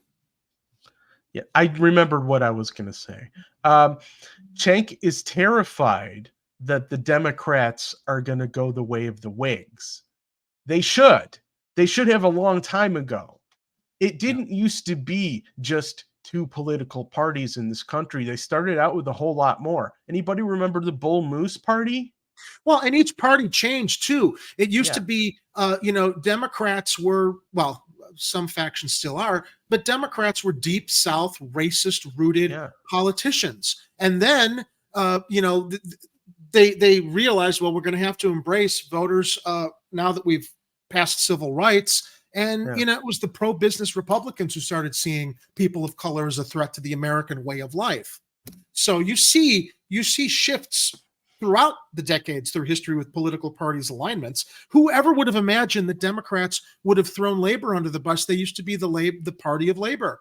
Now they're the party of big business as much as they're the party of the Republic as much the party of big business as the Republican parties. The Republican Party has always been seen as. So, and look, the Progressive Party was originally founded, I believe, by Theodore Roosevelt. Many who would say, well, Theodore Roosevelt was no liberal. He was a very, very conservative in positive. He was a positive conservative, right? And he saw in the classic sense of the word liberal. Right. Back then, when he ran in the early 1900s, before the 1920s, he ran as a progressive. in ways that I thought that a lot of the Progressive Party planks were very much the foundation of what Sanders ran on, as the progressive platform has evolved and become what we understand it as today. Although the word progressive has been co-opted by the shitlib members of the squad who act like they're, shaking things up, bringing the rumble, when they've just decided to roll over for the neoliberal Democrats running things right now themselves. The AOCs, the Jamal Bowmans. Yeah. So realize it's not what you call yourself. It's what you do. It's not just your words, it's your actions.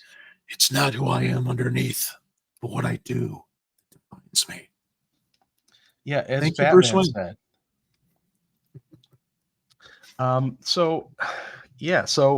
Again, thank you for joining us over on Rumble. Dr. Nick has a new name. It's One Time for the One Time. So welcome, Dr. Nick. I guess we're supposed to say, hi, everybody. And they're supposed to say, hi, Dr. Nick, out in the One live Time chat. for the One Time is saying Sagar is doing his best not to laugh. Yeah. Let's watch the rest of it. Yeah. I'm a successful businessman, if I might say so myself. Oh, that's not what you run on. This Government is not a for-profit enterprise. Anytime someone says I'm a successful businessman, that's why you should elect me or vote for me. No. Run. That's what Donald Trump ran on. Yeah, it's not. Yeah, government. You don't run. I'm not going down that rabbit hole again tonight, but you guys can check the previous live stream where I talk about how federal spending works. Because guys, seriously, learn, please. For the love of God, learn how federal spending works. So have I reached out to staff? I have. Okay. Now the problem is everybody thinks, well, how the hell are we going to beat these guys? Right. Try not to learn. If I go in, it's going to be threadbare staff, threadbare website, and we're going to see, is there momentum? Because if there isn't momentum and people go, no, Biden, even if he's in the 20s, I don't care. I don't mind losing. I don't mind losing. You're being impolite, which is totally possible, right? So if that's I think there's a decent contingent though. I think that. Yeah, and if that's the case, then at least I left it all on the battlefield, or whoever does it. For God's sake, don't make me do it. Like have someone else run, right? But I can't get anyone to do it. And so I want to leave it all on the battlefield, and I don't want Pause to it for a second. Well, like everyone else, I wanted to be God, the guy thinks he's got so much influence to get other people to run. He doesn't. To do what he wants. People are probably going, who the hell is this guy? Yeah. I mean, honestly, look, we're a couple of nobodies streaming on the internet right now. And I acknowledge it all the time. We're small time nobodies. Look, we're small time. We've got opinions, so we're sharing them. We don't have a whole lot of people following us. I don't expect that we have a ton of influence going on. Obviously he's got a lot more followers than we do, and he's been doing this for a number of years. But if he thinks he has any kind of substantial influence with the general public, he's delusional. Utterly delusional. Uncle Warren says I'd be a successful businessman too if I got $20 million from Katzenberger. Senk needs to run to Crunch. Crunch Fitness. He minds losing pounds and calories. This is the guy that likes to record himself yelling and demeaning airline workers at the gate. Yeah, look up that video after the show. He had an incident at the airport where he had to wait, and he just decided to completely unload on people that had no control behind the counter and go put it on social media because chunky yogurt was inconvenienced. I should make an announcement tonight. You're going to run for president, Ed? Yeah, I mean, as if Shank can friggin' do it, I'm actually a naturalized citizen. I could actually run. And so maybe I should people here in town who used to see me before we had a show on social media, carrying on. You should run for alderperson. I'm like, I'm not qualified. I don't know politics. I don't. Just let me share my opinions and my analysis, and hopefully it'll get people to think and look at the people who are qualified and maybe help filter their thinking to look at the ones who are actually the candidates that are actually much more qualified and will perform in ways that serve everybody, not just special interests. Okay, you know what? I'm doing it. Let me put it out there right now tonight, Jerry, if that's okay with you. Okay? Yeah. All right. Somebody, if we get 100 Patreon supporters of at least $5 a month each. How many? At least 100. Wow. Okay. To Patreon, a total from including the ones we already have at patreon.com/Chicago Corner. I will set up an exploratory committee to see if it makes sense for me to run on the Volcano Party ticket. So breaking news, everyone. This is an exclusive. Volcanoparty.org. You can always buy merch over there. You know, if we get the equivalent amount of money from selling T-shirts from the Volcano Party, I will also start that exploratory committee. I mean, if Chunk can make money off of his books to run, Ed can certainly make money off of his T-shirts and his graphic design. Yeah.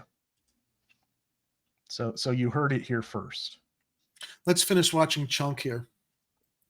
So Deep Dish Pizza by the way, Enthusiast 2024. To the live chat comments that he can't run. Yeah, we talked about that earlier. This is a guy that likes to. Pretty sure TYT, Cedar, and all have ghost subs on their channels. People who stopped watching didn't bother to unsubscribe. Jank and Keith Olbermann should yell at each other, then make out. Actually, that would be a winning ticket. Jank and Keith Olbermann. And one time for the one time. Is that? Did you say that's Doc? Ed, that new name in our live chat.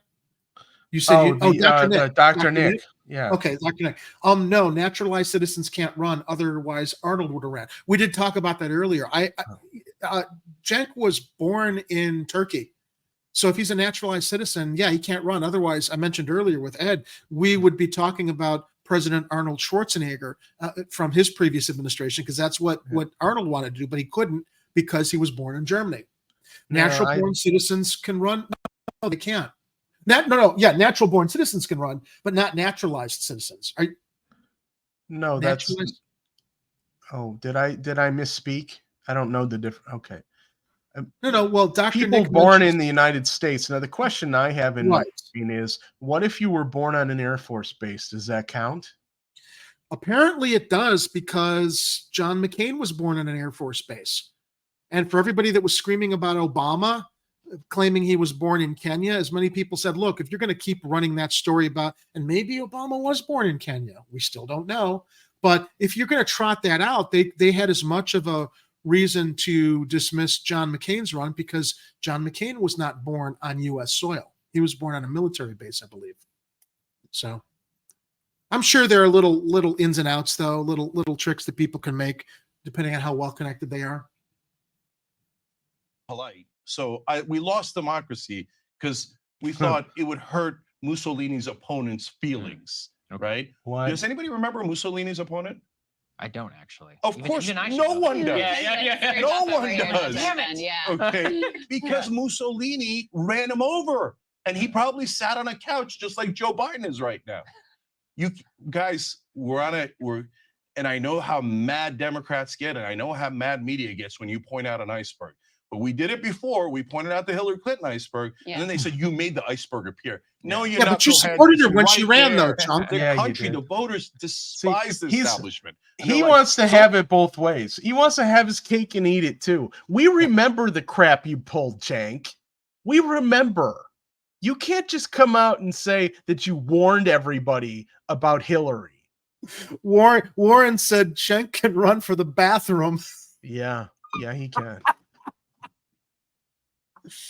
Oh, okay. So the Senate had to pass an exemption for McCain because he was born in the Panama Canal Zone. Dr. Nick shares. Interesting. Let's pick the most establishment candidates we can: Hillary Clinton and Joe Biden. Guys, he barely won last time. There's no way he's going to win now, let alone if Cornel West is in the race.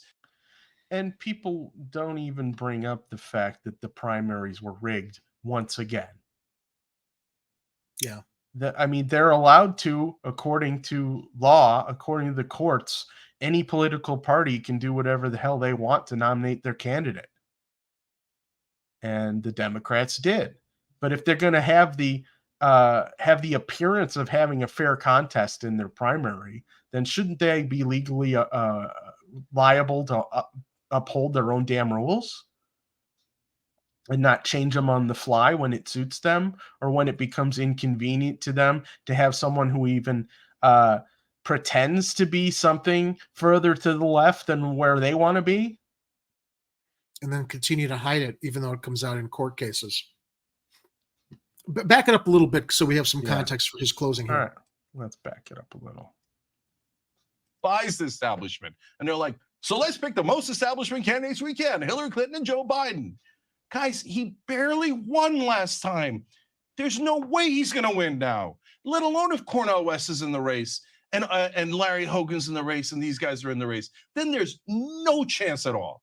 So, no, I'm not going quietly into that good night. So somebody better announce before I do. All right. Wow. Well, all right. Well, I never thought to ask you in your appearance if you were considering running for president. Yeah, I appreciate it. I'm glad you made the news. Yeah, absolutely. And guys, definitely check out the book. I think you will not be disappointed. It's very interesting. Oh, he's actually got a book. Are you always, Cenk? It's great to see you. And I said this to you privately, but before she says what who's Larry Hogan? I don't even know who that is when he mentioned Cornel West and Larry Hogan.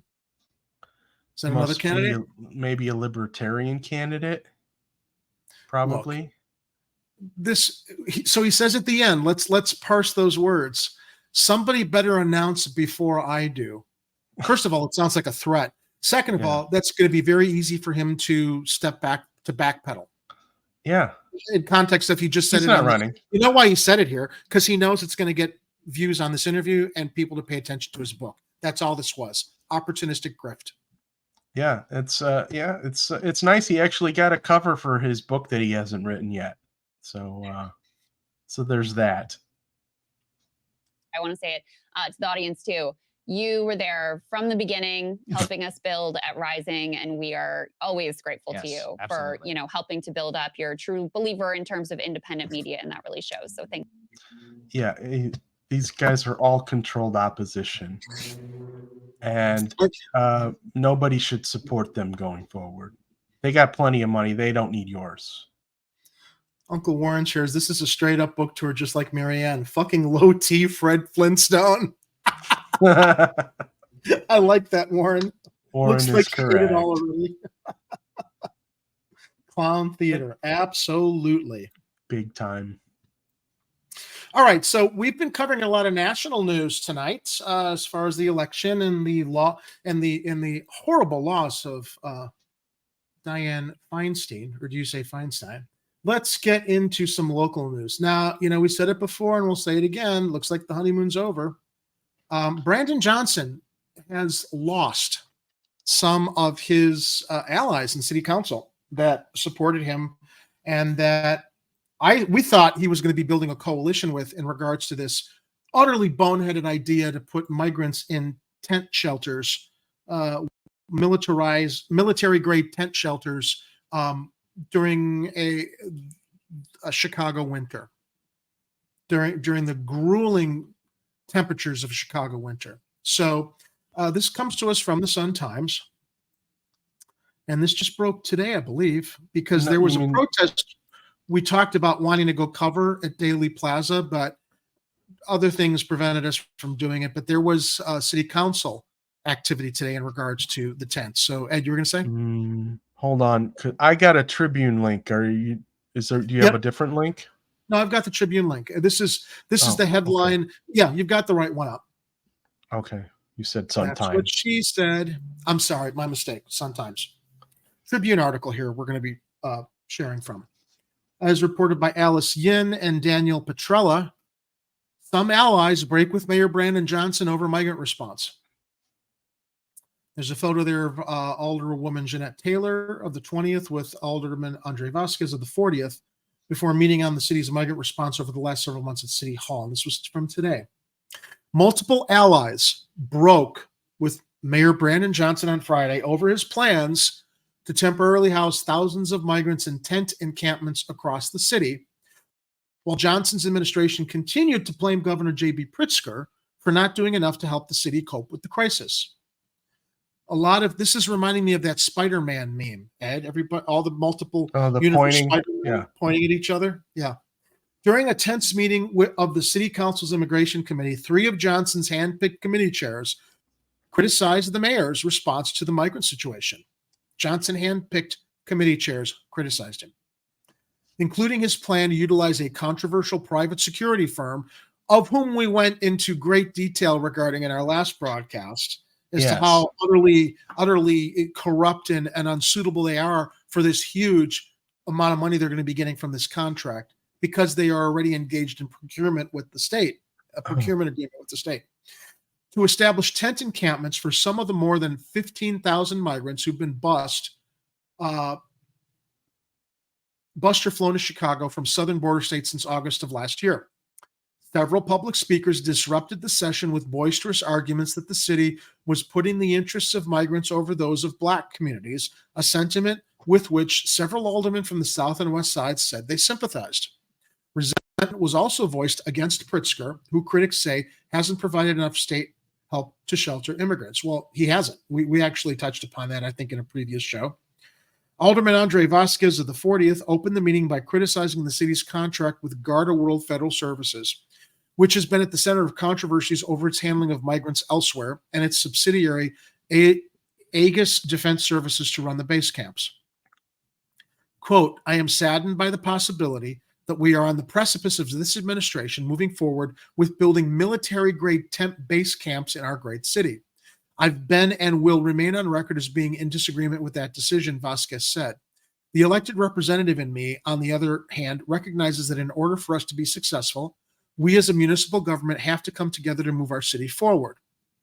2 of Johnson's other committee heads, Education Chair Alderwoman Jeanette Taylor and Police and Fire Chair Chris Taliaferro, rejected the base camp strategy as well and said Black communities in their wards are being asked to accept migrant shelters in their neighborhoods after centuries of neglect. Why can't we do both, but not with tents, right? You need to address the concerns of these neighborhoods. You should have addressed the concerns of these neighborhoods so that you'd be on better ground addressing the concerns of migrants. We've shared in our opinions. Taylor of the 20th loudly demanded that the city stop putting them in our community.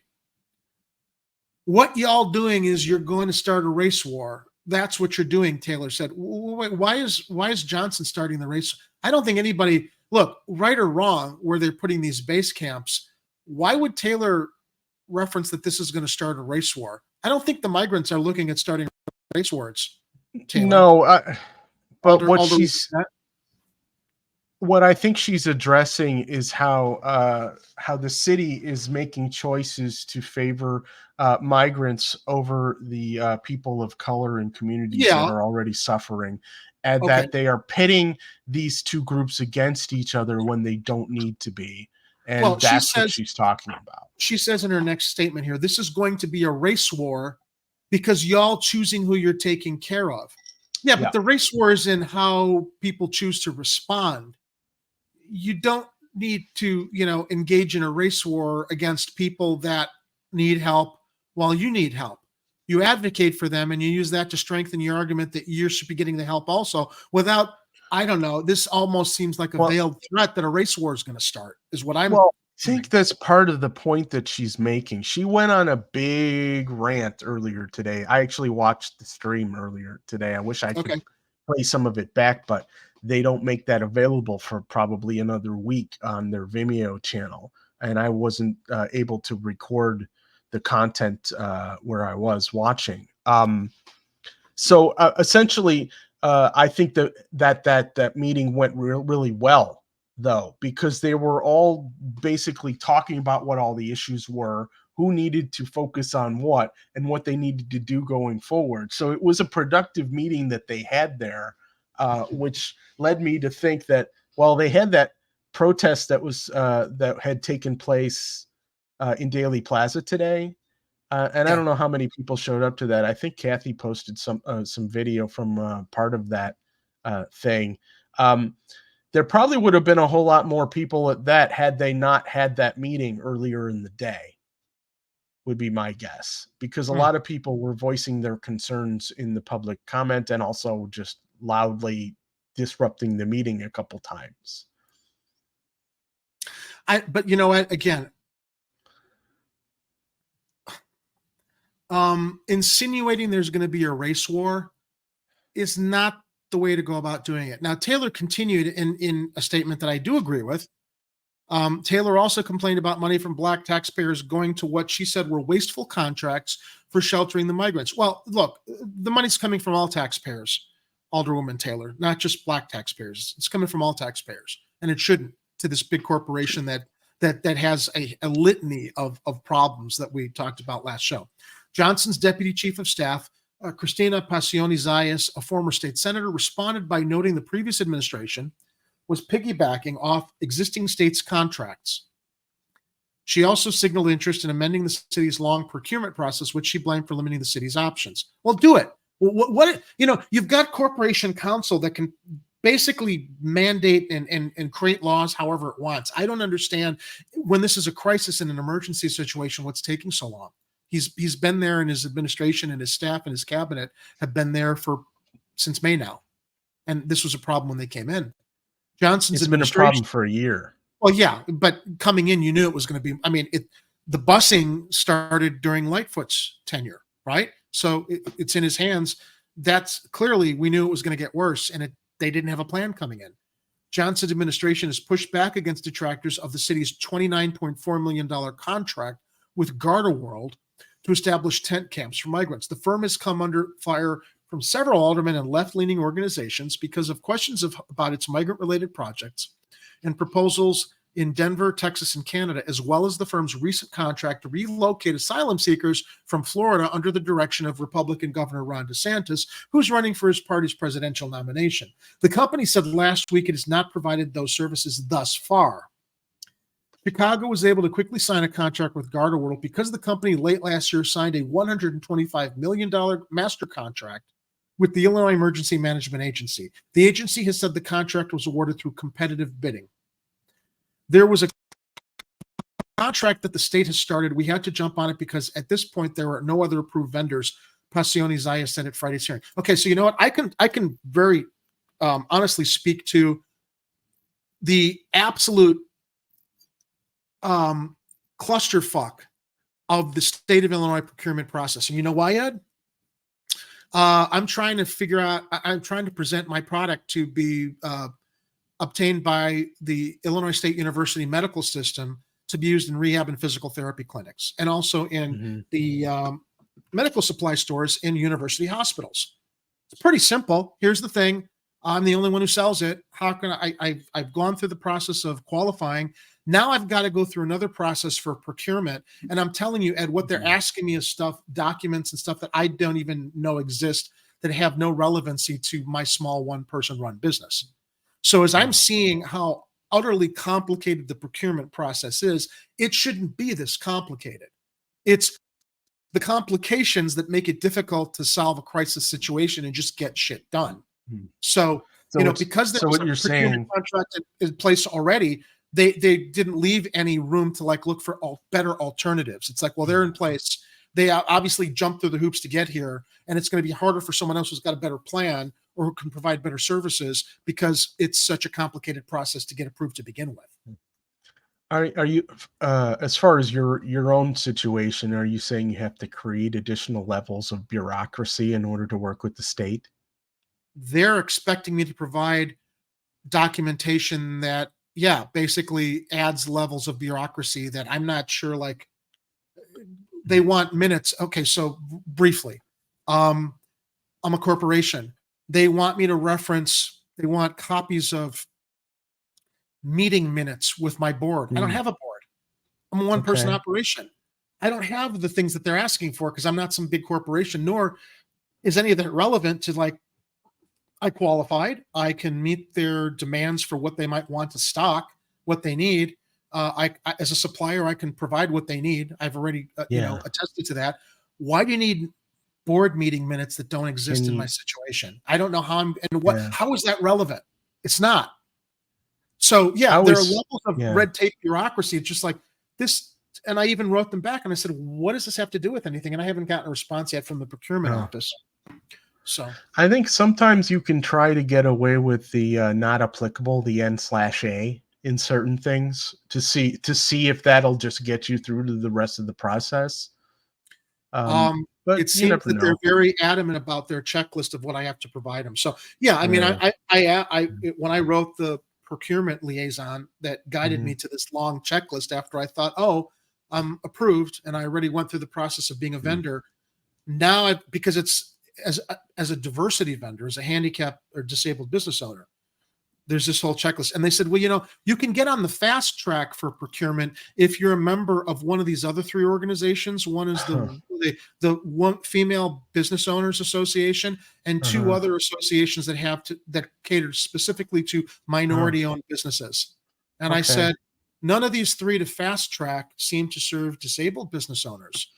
Is there something you guys are missing? Why is it that I have to be a woman or a minority to qualify for your diversity fast track to procurement?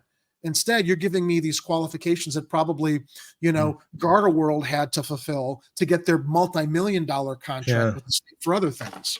Well, you know, I starting to think that maybe AI may be a good tool for you here, Jerry. I mean, you could ask the AI, one of those AI programs, to write some things for you, like create a set of minutes from a meeting that I had, you know, and then if you need like me or one of our Patreon supporters to be a member of your board.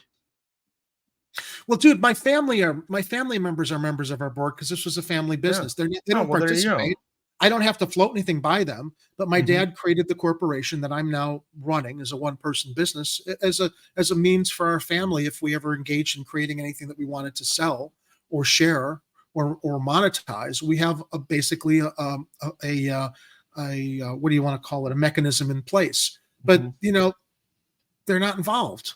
And nor should they be, or nor should I waste their time to have meetings and create minutes for things that we never imagined we'd have to provide minutes for, you know, to get in the state's supply system. So back to Garda World, though, and the whole point being, it is an absolutely Byzantine, red tape, bureaucratic-laden process, which is why Garda World got this contract. And there probably are other companies that are better suited with better solutions, but what you have to do to get fast track to procurement takes forever. And as the article here states, Chicago was able to quickly sign a contract with Garda World because the company late last year signed a $125 million master contract with the Illinois Emergency Management Agency through competitive bidding, and they're already authorized for procurement. There was a contract that the state has started. We had to jump on it because at this point, there are no other approved vendors, Passione Zayas said at Friday's hearing. And I understand why. People are probably who want to do business with the state are probably just so off put by, I don't have this. You need this. I got to go like on a treasure hunt to find these things that are required. Taylor responded, just because we can do it doesn't mean it's okay. That this is a problem. You got everybody in this audience, black, brown, saying no to this Garda World contract. So why are we going through with it? Alderman Taliaferro of the 29th said the migrant situation is fraying the relationship between the Black and Latino communities who, you know, need to stop looking at each other adversarially and basically come together and find strength together. Quote, I'm hoping you guys can see this as the placement of shelters, Taliaferro said. Yes, we have to have compassion, but we have to make smart moves as well. You're not fixing the situation. And in fact, I believe you're making it even worse. And I think, Ed, this has more to do with the temporary existence of these shelters and the money that's going to be wasted on them, right? Yeah.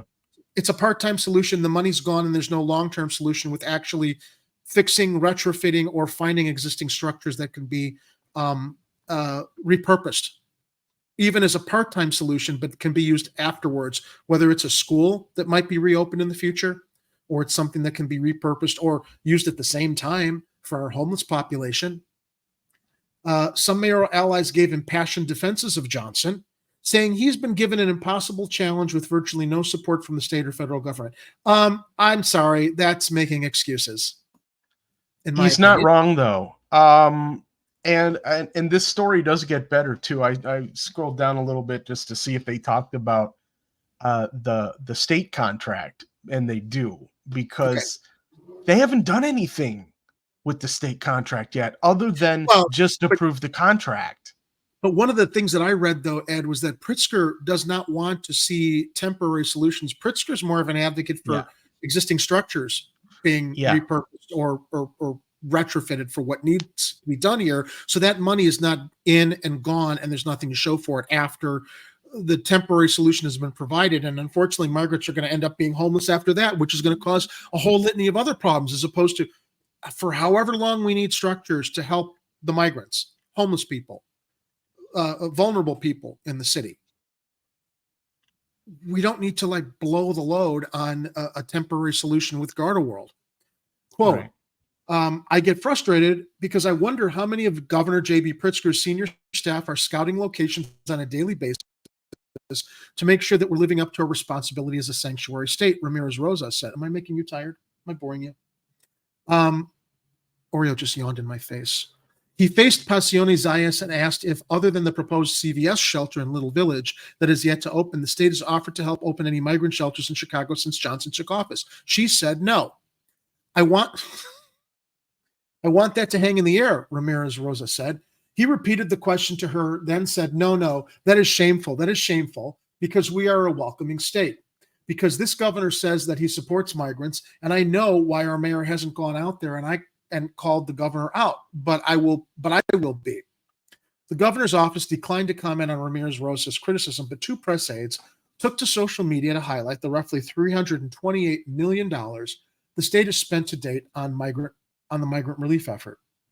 Late Friday, the Pritzker administration announced Chicago will receive the bulk of $42.5 million set aside in this year's state budget to assist local governments with migrant relief efforts. The city will receive nearly $30.3 million from the pool of funds from the Illinois Department of Human Services for the provision of basic services to new arrivals, such as shelter and housing support, food, legal aid, and health care. The agency partnered with the Metropolitan Mayor's Caucus in selecting recipients of the funds. The state's announcement provided no specifics on the plans the city and other local governments submitted in applying for the money. In addition to Chicago, Joliet was awarded $8.6 million, Elgin nearly $1.3 million, Lake County $1 million, Urbana $250,000, and Oak Park $150,000. The remaining $1 million is going to the Metropolitan Mayor's Caucus for administering the grants. State officials earlier have said Mayor Lori Lightfoot's administration rejected the state's offer to help the city set up a shelter in a former Kmart store in the West Lawn neighborhood, which state records show could have housed up to 1,400 migrants. Why did Lightfoot rebut that? I don't know.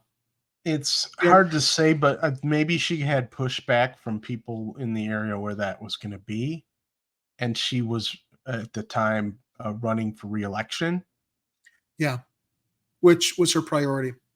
Pritzker on Thursday noted that the state had previously sheltered migrants at several suburban hotels, while also acknowledging that was not a long-term solution. Ramirez Rosa's praise for the mayor was echoed by Johnson's Finance Committee Chair, Alderman Pat Dowell, who said that Johnson is leading with compassion. But she also acknowledged the racial tensions of the situation. I think this crisis is eating away at the goodwill of the people in the city of Chicago, Dowell of the Third said. Just like we're talking about the migrant crisis, we have to talk about the crisis in the Black community. Well, okay, agreed. But you need to handle both, not dismiss one for the other. And that's where the division is, Ed, between the Latino, Hispanic, and Black communities, who should be like, I don't know, aligning with each other. The meeting began with a presentation that underscored the humanitarian crisis surrounding the asylum seekers who continue to get sent to Chicago from Texas and other southern states. Blah, blah, blah. We know that. We're seeing children who have been cut up by barbed wire in rivers sloppily stitched up in Texas, who are put on the bus by Texas and then dropped off and deposited into Chicago police stations with their cuts infected, said Sarah Izquierdo. Izquierdo? Sarah Izquierdo. Left-handed, or left-handed. A medical student at the University of Illinois in Chicago. Izquierdo said women have miscarried after arriving in the U.S. She also spoke of the young girl who died while en route to Chicago last month. I keep thinking about what if she got here? What if my team had seen her? She said, what if we were able to do something? Now, as Ed mentioned earlier, there was a a whole Twitter accounting of the city council meeting today about this with some highlights. Let me open it on this end, and I can we can both like pick and choose some of the more salient points as we scroll down to what happens, since we don't have a video posted yet. They run it live, but then it takes a week for them to put it on their. It shouldn't take that long. It's a city service. It's something everybody should have immediate access to if they can't watch live. But all right. Oh, well, this first tweet comes from Agitator in Chief. We're done with the article. Okay. I don't know where you're looking. I am looking at the first Twitter. You got links. Okay. Tension between Chicago mayor and Illinois governor. Okay, I got it. The first tweet comes from, well, I guess I can put it up also now since I've got a window that's open. I can maybe do this easier from this end. Let me try it, Ed, just to see if we can both kind of bounce back and forth. Because I'm able to share my open tabs that I'm reading from, as I was doing with the live chat from Rumble and Rockpin. So this will take a moment to open, I think. But do you see anything on your end yet? I just see the chat up there. I had mine Agitator in Chief tweet up there. All right, that's what I'm trying to open up. So go ahead and open yours. I'll see if I can get the next one up. All right. And it's from @SoIt_goes, also known as Agitator in Chief, says, Chicago could be doing more to help migrants if they weren't working alone. Why is Governor Pritzker not helping? And it has a chart that says comparison of New York State and Illinois State response for new arrivals. Operating shelters for new arrivals, New York State, yes. Illinois State, no. Reimbursement to city for response costs, New York State, yes. Illinois State, no. Funding state personnel shelter staffing, New York State, yes. Illinois State, no. Okay, I'm going to open my tab now, and I think it will show. Now, here's what I referenced earlier about what Governor Pritzker wanted to see instead. Tension between Chicago's mayor and Illinois governor over border crisis has cost to city and state over $300 million already. Mayor talks tense. Governor wants buildings. Both want federal taxpayers to fund. U.S. national debt now $33 trillion. Damn it. I wasn't going to do it, but I have to now. Go ahead. Just don't go along with about the federal deficit. Okay. I mean, reference it, but we don't need to go into all the details. All right. I get it. But where she says both want federal taxpayers to fund. That's not how federal spending works. Congress can do whatever the hell it wants, and it doesn't need to ask you to empty your pockets to do it. And who gives a crap about the national debt? See, I did that in like 10 seconds. Thank you, Ed. All right, let me bring up this next link from Archive PH, which goes into the disagreement between the governor and the mayor. Actually, I'll just read from it. Let me take this window down. Of course, Oreo is here to commandeer my attention. Why can't I remove this screen? Okay, here we go. All right, so this is from the Tribune also. Tension between city and state over migrant crisis is on the rise, as are cost estimates that Ed just referenced. He defended his proposal for the tents, blah, blah, blah. During the briefing with reporters, Johnson's deputy chief of staff, Christina Pacione-Zayas, said the latest estimate of costs associated with migrants arriving in Chicago from August of 22 to the end of the year could reach $361.3 million, a whopping $58 million more than the previous projection. With more than 1,800 migrants awaiting shelter placement while housed in Chicago police stations and another 430 staying at the city's airports, Pacione-Zayas indicated the administration is not backing down from its contract with Garda World Federal Services, which has been at the center of controversies over its handling of migrants elsewhere. All right.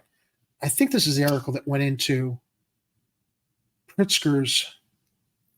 Maybe not. Garda World can speak to the allegations. That's not our job, Pacione-Zayas said. Our job is to ensure that they're meeting our expectations, that there is a system of accountability, and that we're going to operationalize that. Well, here's where Passione Zayas is wrong. When she says that Garter World can speak to the allegations, if the allegations are there and the concerns are there, and you say your job is to ensure that they're meeting your expectations, clearly they're not going to meet the expectations because of a previous history of mismanagement and controversy and scandal. So that just doesn't make any sense for her to take that position, or the mayor. When asked who will hold Garter World accountable for its work in the city going forward, Pausania Zayas replied, the mayor's office. There is an impression that there will be less than offering. There's an impression that these will be detention centers, she said. That's absolutely not the case. We're working with Garter World to ensure that we are centering the dignity, the respect, and the humanity that these individuals absolutely deserve. Then put them in existing brick and mortar structures. Yeah. Work with organizations that are already here. Her remarks came the same day that Governor J.B. Pritzker sought to distance himself from the city's tent encampment strategy, as well as from Garter World, even though City Hall's $29.4 million agreement with the company was made possible by leveraging an existing master state contract. Okay, here it is. The governor told reporters that he believes finding existing buildings to house asylum seekers would be preferable to tents, concerns he has expressed to City Hall. Here it goes, Ed. I never imagined I'd be like, 3 cheers for Pritzker, but he says if we have existing facilities, we ought to use all of those that are willing to do it, Pritzker told reporters at an unrelated event in Chicago. Pritzker acknowledged the lack of existing buildings to put people in. There's not a lack of existing buildings, though. There are 50 schools that are shut that could be repurposed, 50 shut down schools.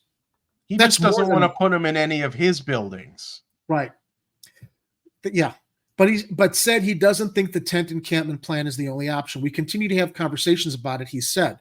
Pritzker's first public comments on the proposal, which Johnson unveiled with few details earlier this month, underscored the ongoing push and pull between the city and state officials as the pace of migrant arrivals appeared to be accelerating a year into the crisis.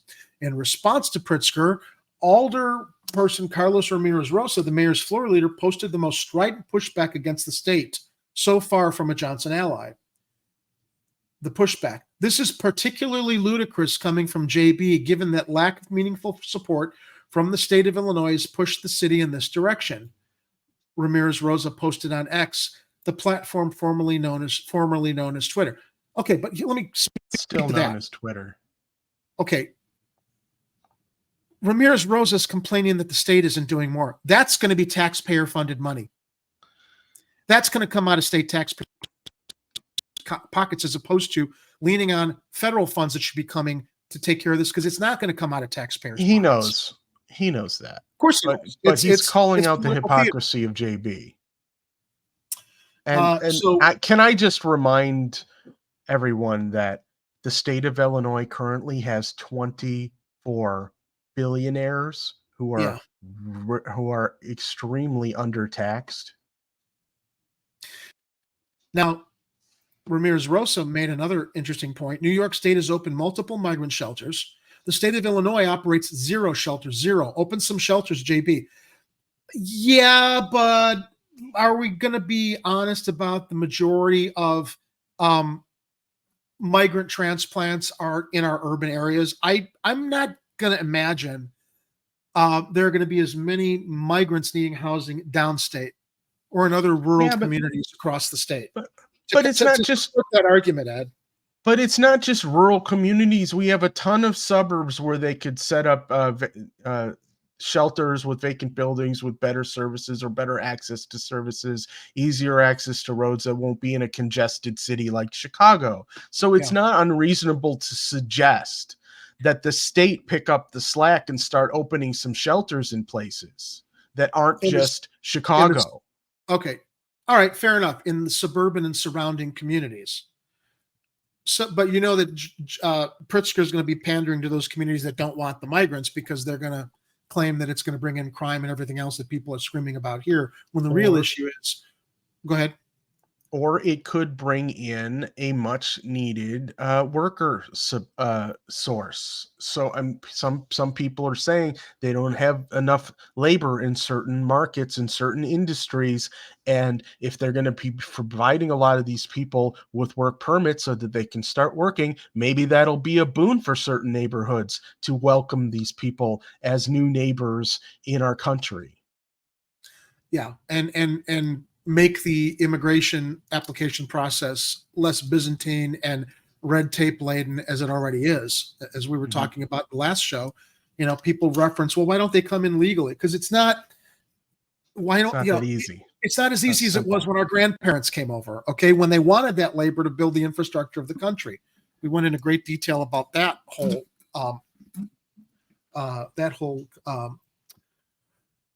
that whole subject before. I'm forgetting words as I'm talking here. In earlier comments, Pritzker touted the roughly $328 million the state has spent on the migrants to date and pointed to the state-paid rooms at a dozen hotels across the Chicago area that housed more than 2,000 migrants at the height of the effort last year, but he also conceded that worked for a little while. It doesn't work well for providing all the services that are necessary. The state on Friday is expected to announce how it will dole out $42.5 million in this year's state budget allocated to help pay for migrant services. And it goes into why we were able to enter the contract with Garda-World quickly, because it's master contract with Illinois Emergency Management.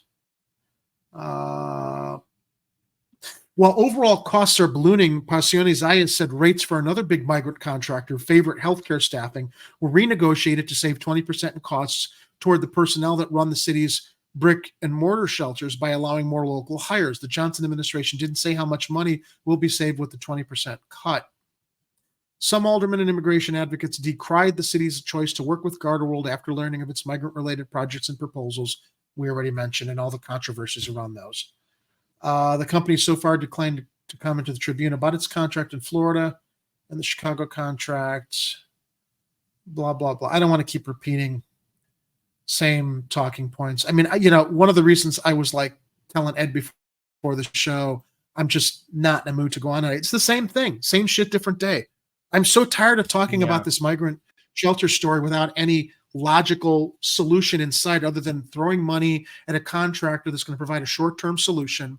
And there's going to be a problem after the short-term solution has exhausted those funds because those migrants aren't going to have permanent housing. In the meantime, any opportunity to spend those funds, as Pritzker is pointing to, on existing structures, there's not going to be any money for it later. Not just for the migrants, but for renovating or repurposing those structures for homeless people and for other services. So why is it so fucking complicated? I just don't understand. Well, I do know. It's because of the red tape that is frequently, it's at the heart of everything that we do civically or in government service management. Yeah, and it's going to take a while to unravel some of that tape if it ever goes away. Some of it may never go away. But while it seemed like we were kind of spinning our wheels reading these articles, if you would actually watch the meeting earlier today, you might have actually been gotten a little bit of positive reaction from it, because it kind of felt to me like a number of the people in the committee, many of whom are members of the city council, we're all trying to collaborate on solutions of how to go forward and be actually active in the solutions, instead of continuing to have meetings about the problems that they want to have meetings about. Because I think some of the people who, especially the new ones, the new members, they don't want to see this gridlock either.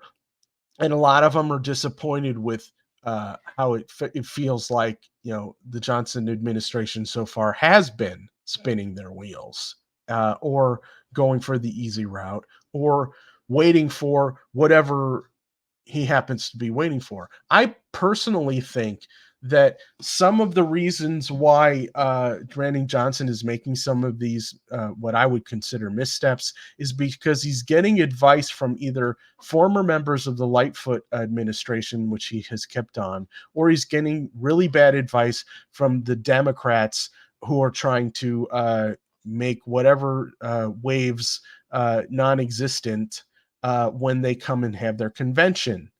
And I think it's the perfect time to use your leverage against the Democrats to tell them, look, we need all these federal resources, especially giant piles of money, in order to make sure that we are supporting everyone in the city and all the migrants that keep getting trucked in here.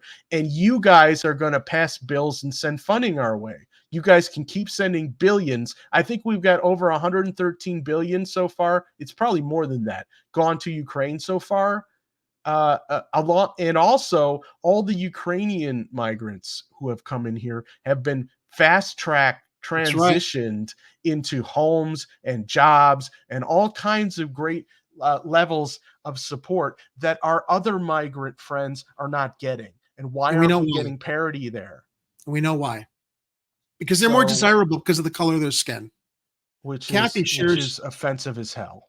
Of course it is. Kathy shares there are thousands of empty CHA units in the city. Come on. Yeah, I think that's what we're talking to, as well as the shut down schools, Kathy. Kathy claims that there are 50. And then Dr. Nick mentions, but if it weren't complicated, how would they have a job? Procurement liaison. How much do they make a year? Going down further. If the and I want to welcome the chat bots and sex bots that have entered our Rumble chat. Hello. Please follow, like, share, and subscribe. If you're hate watching us, nice to see you. Please come back and see us again on Tuesday. If the tents were located in Ukrainian village, maybe more money, better outcome. The 42 million will be depleted within a month. Not enough money for Lightfoot to skim. Yeah, maybe that's what happened last time when they were. For those of you, for those of you watching us outside Chicago, there is a neighborhood in Chicago called Ukrainian Village. Yeah, for obvious reasons. Now, Art shares, and Art is Mexican. There are more racists in the Latino community against the Latino community. He also says nobody in Chicago, not the leaders of the people, want the asylum seekers here. This is a problem. This is a problem we don't want or need. We don't even know how to deal with it. Kathy shares we don't need shelters. We need housing. We have it, but don't use it because it's not profit making. Hey, JB, how about some Hyatt units? Yeah, how about it? Seriously. I mean, if you're not gonna commit to actual apartments or homes, how many hotels do you freaking have? Art further shares the people who will be staffing these shelters will be unprepared for how difficult and dangerous it will be to shelter all these people. Yeah, that reminds me of that story that we reported weeks ago about the person that I know who was working with Catholic Charities and the challenges that faced them, even with the funding that they had. Oh, I should mention. While I was watching the committee meeting earlier today, Scott Wagasback, of all people, spoke up against the Garda World tents because apparently he has seen those in action and knows how bad they are and what a terrible idea it would be to house people during the middle of a Chicago winter with that. Well, at least he's good for something then, if he was able to share that experience. Art says they would rather house them in tents so that the city could contain them better in the event of a riot. All right, so let me go back to the other Twitter tab. See, now I figured out how to integrate a little function here where Chrome is allowing me to switch between tabs without opening new windows. So this is kind of a nice function if it just would be respond faster based on memory buffering. Wow. So Alderwoman Rosanna Rodriguez said, I'm really confused. We just met with the governor's office last week as Latino caucus to ask for support and had a great conversation about collaboration. But no point was there an offer to open shelters. The LV one was fully embraced by city, but has taken forever. I don't understand. And Carlos Ramirez Rosa says, this is particularly ludicrous coming from JB, given the lack of meaningful support from the state of Illinois has pushed the city in this direction. We mentioned this. New York State has multiple migrant shelters. The state of Illinois has none. Now, I think it's the next bunch of Twitter links that relate to kind of a blow-by-blow of what happened. Yeah, Alice Yin during the meeting. Alice Yin, yeah, she had a feed, and who was the other one? We had another. There was another reporter from the Daily Line also had a feed. Yeah, Twitter's is a great resource if you're looking for live information, because there's a lot of journalists on there that are like attending these meetings and taking notes. And so even if you miss the video live streams, very often you'll get quotes from most of these meetings. So like from Alice Yin, for example. Yeah. And I'll scroll through point by point what she said. I don't think it's going to take that long, and at least it gives us some good highlights of what we can't view in a rebroadcast since it's not up yet. Ponce de Leon rejects militarized camp accusations, saying there will not be armed guards and people can come and go. And there's an image of what the base camps will look like. That looks like the tents that I see at like a church summer festival with the little booths for food and the big camps where people are like eating under. Deputy CPD Chief Stephen Chung vows to welcome migrants, but notes potential health hazards for both them and officers. Our stations weren't meant for residents living. Our plumbing within our restrooms aren't designed for that, says cops call city services on a regular basis. Deputy COS Cristina Pasion Zayas notes migrants can't get proper health care at CPD stations. Ambulances called 365 times in August. You know that's the cost to call an ambulance? 365 times. Who's paying? That's where we're paying for that locally. Last week alone, same number. At some point, it becomes an ambulance run. Our EMTs are not able to attend to the rest of the city. Update on favorite staffing, renegotiated rates, $348. Non-local positions will become local and save the city $1.1 million a week per CPZ. Cristina Pasion Zayas. New agreement on overtime rates will save the city $400,000 a week, not factored in the $361 million total cost projection. Pasion Zayas stresses this is federal jurisdiction, and this is what the city is asking for from them.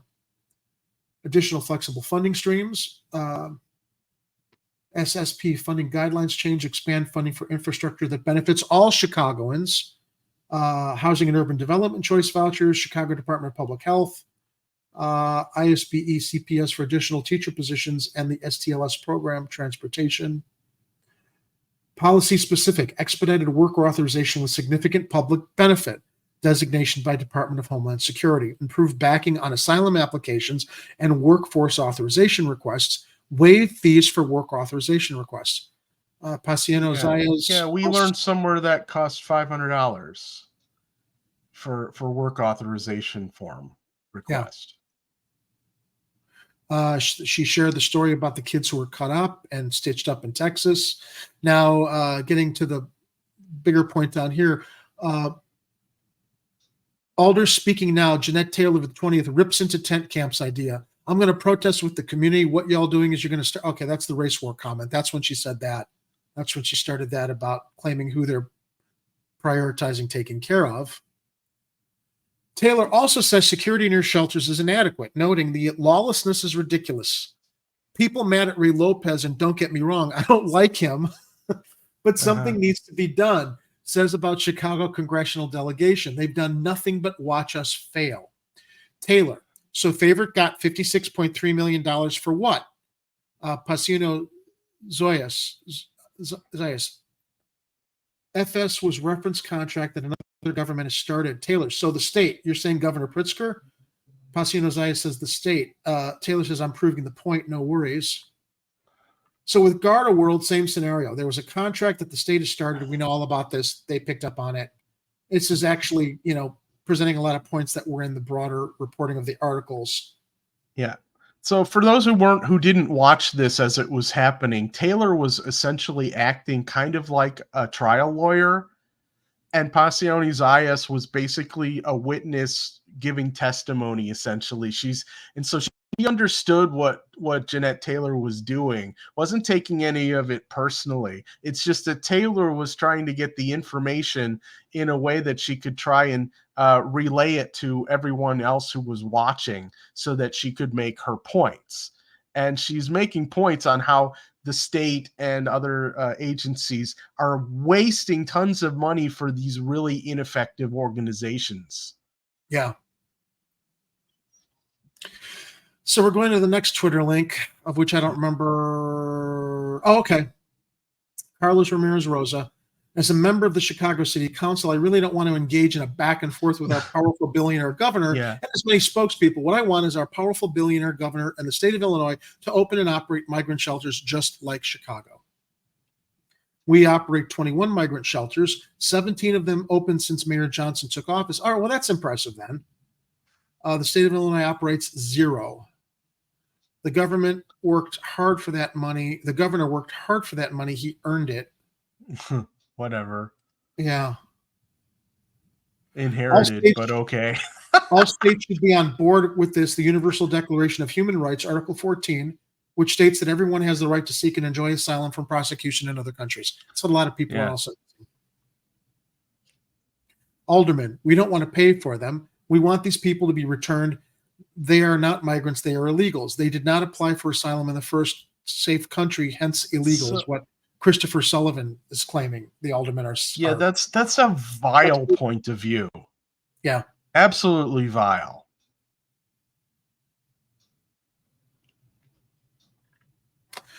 All right. Well, that's what we've got for all the Twitter chat relating the city council meeting. Now, speaking of that spending, NBC5 has an interesting investigation going on, or performed it, or engaged in an interesting investigation. And I'm going to see if I can bring in this pop-up window. And Ed, you can get it ready too. I think there might be video. No. Okay. So the first link. Why don't you get the second link ready, which is the NBC Chicago? I'm going to read from the article. Okay. We'll go to NBC5. So let me bring this up. And we talked about how much bank is being made by some of these workers, which, I don't have a problem with workers earning a fair wage, especially healthcare workers. But what NBC was investigating was that there might be some overspending going on here. This comes from nurse.org. Nurse made $20,000 in 1 week working at Chicago migrant shelter, invoice shows. That's a lot of money. That's a lot of money. That's a lot. That's what I would imagine a doctor makes. Well, a doctor would probably make more in a week, but $20K in 1 week, that is a lot of money. The city of Chicago has paid, and this is where, calls for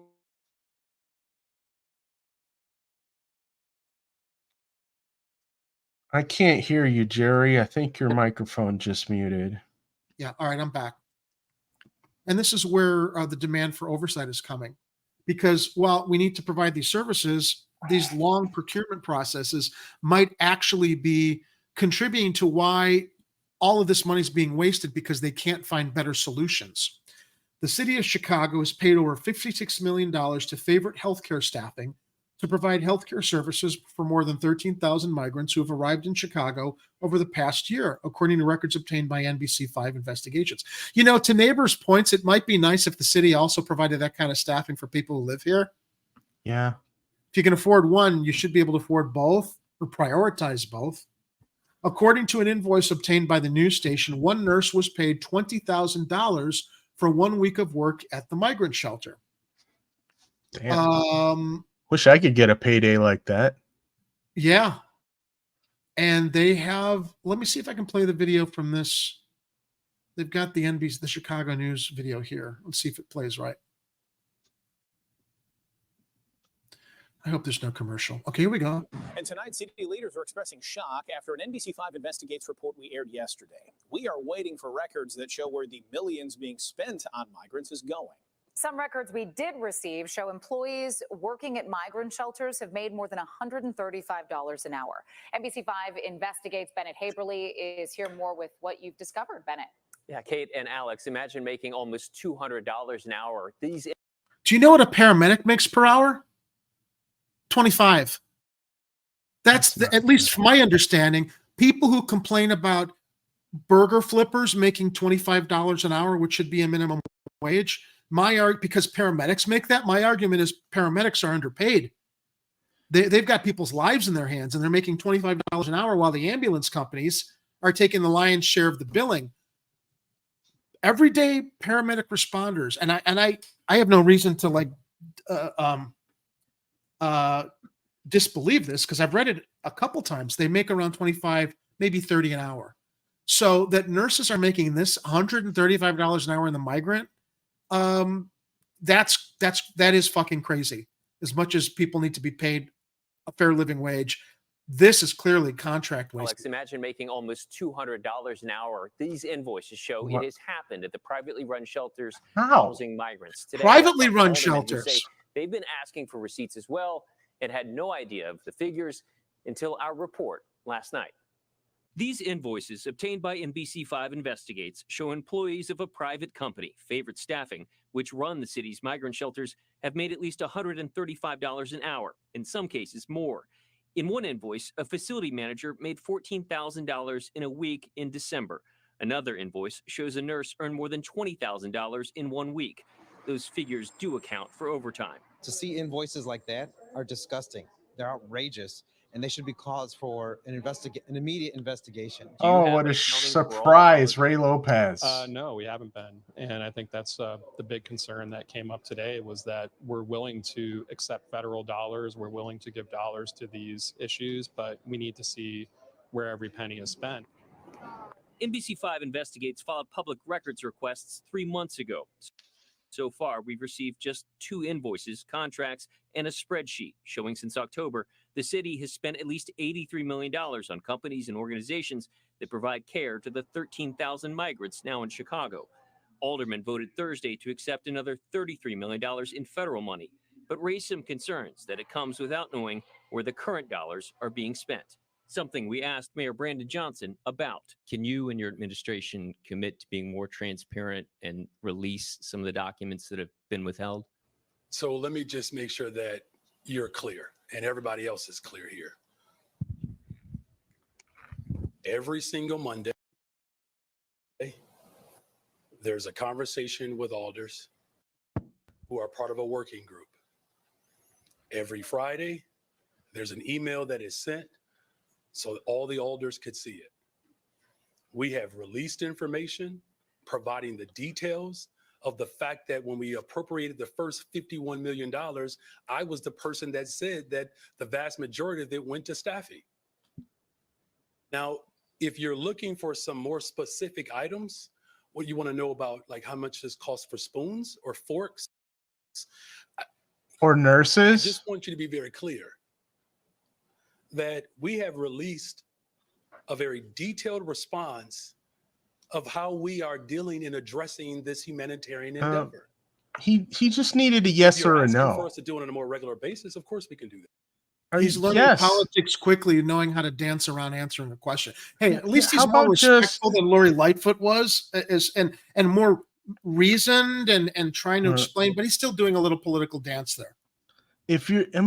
It's one thing that if you're just not organized and you don't have the people in place to start doing the types of transparent functioning that you need to do now that you're mayor, but you've been in office for more than 100 days.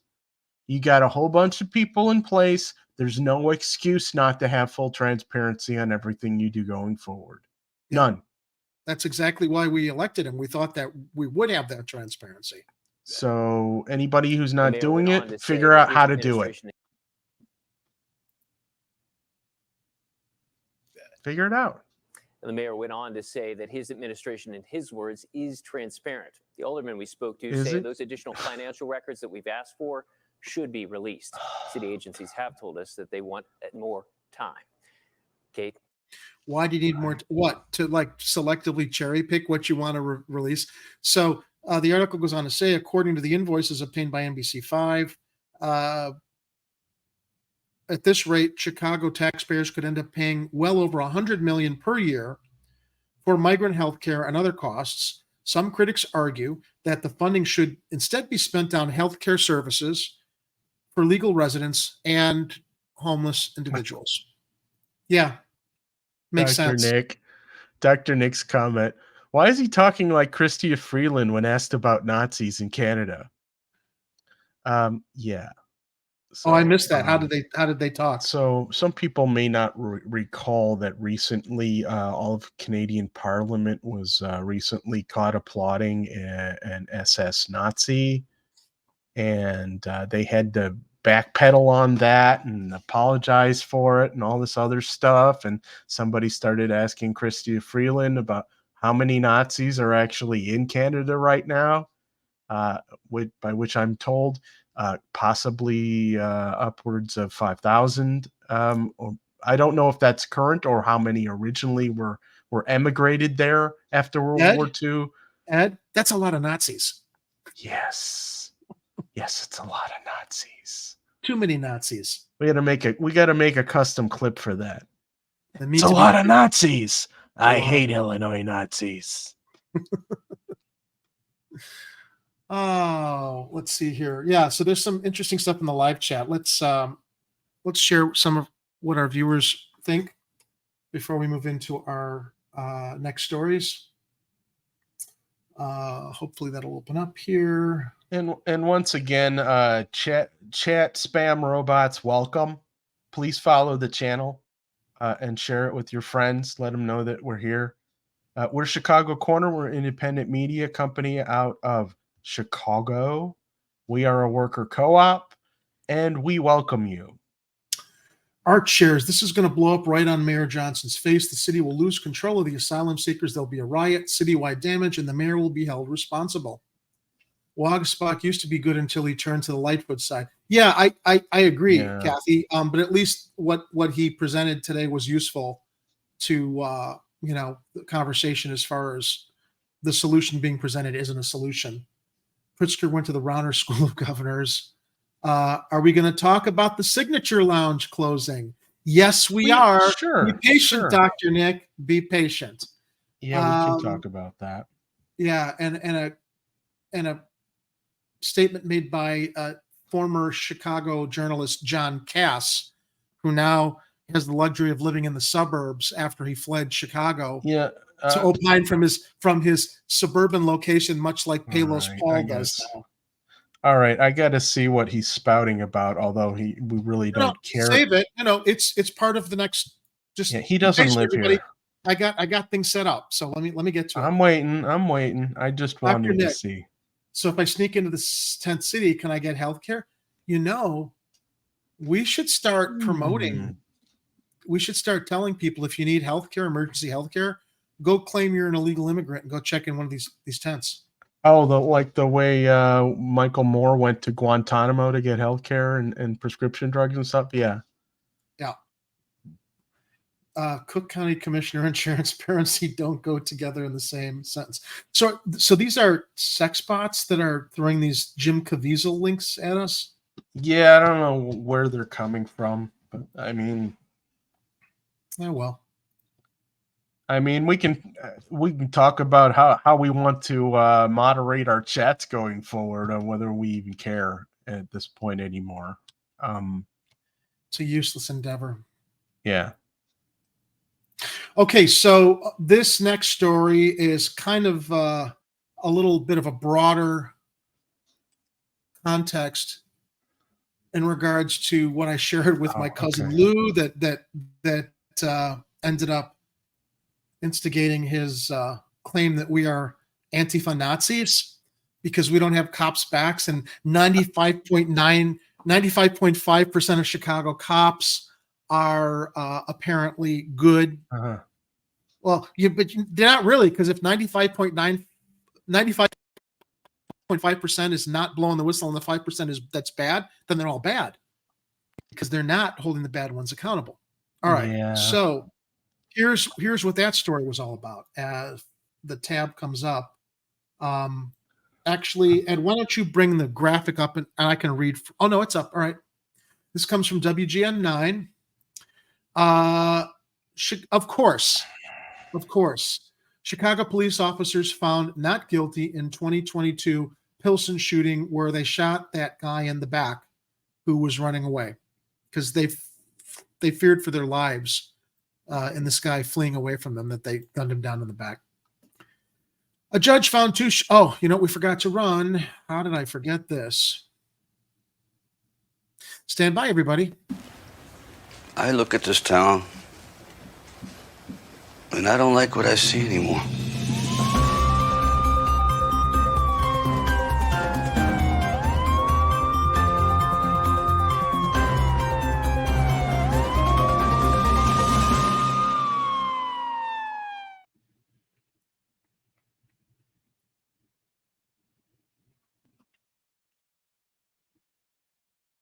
I think your mic is back. It'll go out in a moment while it plays catch up. Oh. All right, I'll start. And if I drop out, I guess I'm pleasantly surprised it didn't happen. All right, so from WGN 9, a judge found two Chicago. Then the ad pops up. God damn. God damn. Oh, this is annoying. All these pop-ups and video things. Like, how does anybody navigate websites anymore? They're just not making enough money from video advertising on their channel. They are. Oh, here we go. Wait, there's now your audio dropped out, so I'll get started on this. In Chicago, a judge found two Chicago police officers not guilty after they were accused of shooting an unarmed man and then lying about it. Sergeant Christopher Liakopoulos, you know what? I better wait for Jerry's mic to come back so he can pronounce it correctly. He's our Greek language authority on this program. And he's still got his mic knocked off. While we're waiting for him to come back, I want to thank everybody for watching Chicago Corner. And while we are waiting for Jerry to come back, I'm hoping that you guys will head over to chicagocornertv.com. Well, don't head over there, but you can head over there later. And just in case you need to find out where we're at, you can find all the streaming things and links in our show, our links to merchandise and all that other fun stuff. And wow, it's a really long audio file that's playing for Jerry over there. And so I'm trying to stall as much as I can, Jerry. I'm hoping that your microphone comes back before tomorrow. Oh, there it is. Okay. When that happens in the future, since we're waiting on my mic, my instinct is to go hit please stand by, but then I would have the problem. So when that happens to me, hit please stand by on your side, and it won't screw me up on this side. And the reason I was doing this sure it won't? I don't want That's what I'm concerned about. I was afraid that you were going to go into the whole merch store thing, and I don't want to do merch store stuff till the end of the show because it takes up too much time. I wasn't going to bring us to the actual page. Okay. I just want to.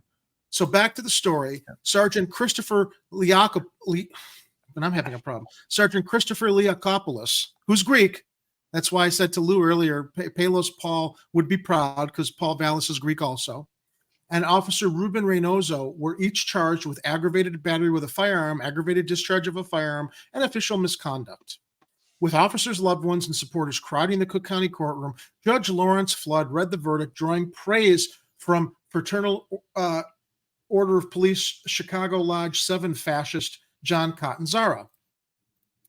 And before I continue with the article, I have to do it as we talk about Fraternal Order of Police Lodge. I like the fact that the article references him as a boss, not president, but they reference him as boss. Where is it? Where is it? Come on, man. God, this is ponderous. This. Hold on. Don't press please stand by because then it's just going to take longer. Okay, before we talk about Fraternal Order of Police Lodge boss John Catanzara. Illinois Nazis. I hate Illinois Nazis. Yeah, me too. They suck. Well, your mic's there for now. For now. Should we chance it? I'm going to start. With the officers' loved ones and supporters crowding the Cook County courtroom, Judge Lawrence Flood read the verdict, drawing praise from Fraternal Order of Police Chicago Lodge 7 fascist John Catanzara. Quote, he saw through the victims' lies and repeated lies, he said. The victims, not the cops. Last year, prosecutors said the officers instigated a gunfight with a teenager, then shot and wounded his companion, Miguel Medina, in the Pilsen neighborhood. The officers' report claimed they came under fire and shot Medina in self-defense, but no gun was found near him. Quote, I'm amazed at the unbelievable tone deafness of the Cook County State's Attorney's Office to not understand the plight of Chicago police officers, said defense attorney Tim Grace. And Jerry is righteously going, wah, wah. Every time they get off on one of these dumb cases where they should have been convicted, they act like they're completely innocent and absolved of all crimes, even though they probably should have gone away. They should just take the win and shut the fuck up is what they should do. But they got to double down. They got to double down because they're authoritarian trash. Kim Fox. Sorry, go ahead. Kim Fox approved charges related to the July. I was mistaken. I thought that this story was related to that Hispanic man that was running and was shot in the back. This is a completely different circumstance where they instigated the gunfight with. Now my screen is. Do you see this? I see a mouse and a white screen. I don't know why suddenly. What is this? It's a pop-up ad that came from the WGN site. Oh, great. Do you need me to bring something up on the screen? Well, you can bring up the image that has the cop's mugshot while I read from the article. If it's on the page, I'm not seeing it. I might have to scroll down. Yeah, we need a producer. We need a producer running a board. This is one of those things where maybe an ad blocker is preventing an image from showing up on my screen. I don't see a photo here. I'll just keep reading. Kim Fox approved charges relating to the July 22nd, 2022 police-involved gun battle in Pilsen at 18th Street in Morgan. Every time I start to read, the page jumps and it's like, where was I? Where was I? These goddamn ads. You want me to pick up on this? Yeah, yeah. Prosecutors in the Civilian Office of Police Accountability determined that police fired first after encountering a group of suspicious individuals. No officers were injured in the early morning encounter. Medina testified in the bench trial before reading the verdict. Judge Flood declared that he had found Medina's testimony to lack credibility. The judge also ruled that it was difficult for police to see the cell phone and bottle of wine in Medina's hand. This sounds like bullshit to me. Yeah. Looking at the totality. Go ahead. I'm just going to let you finish reading it. And it does sound like total bullshit. Blowjob! Blowjob! Blowjob!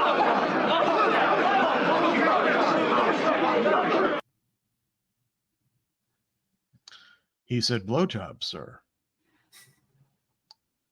Looking at the totality of events, Judge Flood ruled that any reasonable police officer would have feared for his life from a guy holding up one hand and a wine bottle. Would have feared for his life. He's coming at us with a wine bottle. He wasn't coming at you. He was showing you that he didn't have a gun. Okay? Maybe, whatever. Fox reacted to the verdict, saying the decision to charge any officer in a police-involved shooting is difficult, but cited the evidence and the law as reasons for merit. Prosecutors tried this case to the best of their abilities, she added. Lawyers for the acquitted police officers say they're entitled to get their jobs back. For now, both Leakopoulos Yeah. and Reynoso remain stripped of police powers. Whether the duo gets reinstated lies with the Chicago Police Department. They'll reinstate them. Just wait. They'll be reinstated. Yeah, there's a number of police complaints on a lot of officers, and I think there's even a database where you can look them up. And not all the complaints are with merit, but they talk about this one website talks about the ones that are sustained, right? And so you can look up different officers and find out are a lot of people complaining about this guy about the same thing that they keep getting arrested for or complaining about. And then you got to wonder, is it a coincidence that people keep complaining about the same problem with this officer? Or is it a problem with the officer? We're not enemies of the police. We're holding them to a higher standard. They should be holding themselves to a higher standard.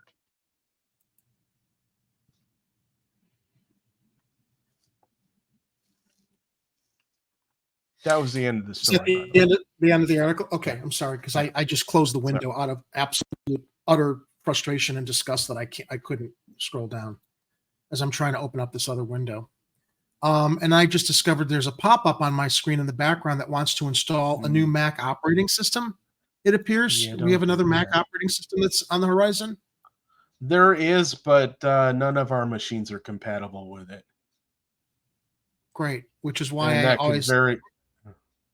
And I have automatic updates clicked off. I don't know why it's still asking me. Well, that tells me maybe you got a virus on your machine. My virus barrier software says otherwise, but whatever. All right, so why don't you bring up the screen and I will read from it so that I don't have... It's the end of the show. Memory's eaten up. I think this is another issue because my browser's been open for so long. I've got Windows up and we got these issues. So, all right. So this came from John Cass in reference to the news everyone else saw. The beloved John Hancock Building Signature Room closed down. And I'll wait till you have Cass's tweet up. It's up. Okay. John Cass, who I've met in the past and got along with pretty well. I have respect for him and his status as a journalist in Chicago, or at least I used to. He seems to have gone like full right-wing retard as far as his extreme right-wing views. He moved out of the city and thinks that he still has something to say about the city. It's like, if you live here and you're dealing with this stuff, fine. You don't, shut the fuck up. Sorry, John, but it's like Palos Paul. It's easy for them to sit on the outside without having to deal with stuff here while opining and not really actually providing any solutions. So John Cass shares, Chicago's iconic Signature Room closes, citing quote-unquote economic reasons, meaning people with money avoid downtown. Chicago criminals have no comment, and pro-Soros lefty Democrats don't demand to hold a news conference at Chicago's mayor, at Tony Preckwinkle, at Governor Pritzker. All right, so let's go back to that first sentence. Chicago's iconic Signature Room closes, citing economic reasons, meaning people with money avoid downtown. Is downtown only for people with money, John? Is that why you fled Chicago to live in the cushy suburbs? Because downtown is not just catering to people with money? That's right out of the gate. It's like, dude, you just completely showed your hand. Only people with money, ergo only successful people, ergo only people with light-colored skin should enjoy things downtown. That's how I read that. Go ahead. Point of order. He doesn't live in the suburbs. He lives in Indiana. He moved out of state. Moved out of state. I thought it was just the suburb. Okay. Now, Chicago criminals have no comment. What do Chicago criminals have to do with anything about the Signature Room closing? Why should Chicago criminals comment on this? Well, who's he referring to when he says Chicago criminals? Well, I think he's talking about the mayor and Preckwinkle and Governor Pritzker. Now, in this... well, that's hyperbolic. Yeah. Then someone comments, the downtown limousine liberals are driving to the North Shore to go out for Saturday night dinner, so they will be able to return home after dinner via car as opposed to ambulance or casket. I know because I see so many of them, somebody says in this Look, thread. we know that there's a lot of hyperbolic talk about crime and violence in the city, and there is some of that, and we know that people are trying to address that. And of course, John Cass is going to latch on to it as a dog whistle because that's his crowd he's speaking to. Okay. But I can say that there generally are less people who have disposable income that would want to take a date to the 95th or the Hancock because it's expensive as hell. And honestly, the few times I was there, overpriced for what it was. Beautiful view, overpriced drinks, terrible service. I also heard the food was never that good. I wasn't impressed the last time I was there and ordered food, but I didn't go there that often, even when I had disposable income. Well, what's interesting also in Cass's thread, Dre Day 1127 says, so now you're interpreting and guessing why they closed when they said clearly in the article why they closed. So yeah. Cass is grabbing something to pander to, further advance his narrative that, we all voted for this. We all voted for the crime that keeps people from paying for overpriced bad food in the Signature Room. When the Signature Room, look, man, downtown should not only be for rich people. Downtown is supposed to be for everybody, not just rich people and tourists. But to that article, as reported by NBC5, extremely difficult Signature Room employee memo sheds light on what led to the abrupt closure. More ads. Longtime fine dining Chicago restaurant, the Signature Room, in a memo to employees Thursday, outlined what led to the establishment's abrupt closure. Dear Signature Room team, the memo obtained by NBC Chicago begins. We are truly saddened of the news that after 30 years on top of Chicago, the Signature Room is closing effective Thursday, September 28th. We are extremely disappointed that the new lease terms could not be successfully renegotiated with our landlord, and thus not allowing us to continue our mission at the place we all love. As a result, we're forced to close our doors. This has nothing to do with crime, John. This has to do with the fact that they couldn't renegotiate their lease. Which is a form of crime if you think about it. Well, yeah, it's probably insane lease terms that the Hancock is. And you know what I think too, Ed? You're the Hancock building. Wouldn't you want to keep the Signature Room there? Wouldn't you want to work with them to keep it there? Is that space just going to be empty now? There's not until somebody else moves in. Well, that's what I wonder. Are the lease terms so crazy that no one is going to be able to reopen that place or that space as a dining venue with a view? Ergo, everyone else is going to be suffering that they don't have a place like that to go to, whether it's tourists, people with a lot of money, or people who decide to save a little bit to go up there and enjoy it briefly. The memo goes on to call the news extremely difficult and overwhelming. The full note can be found below.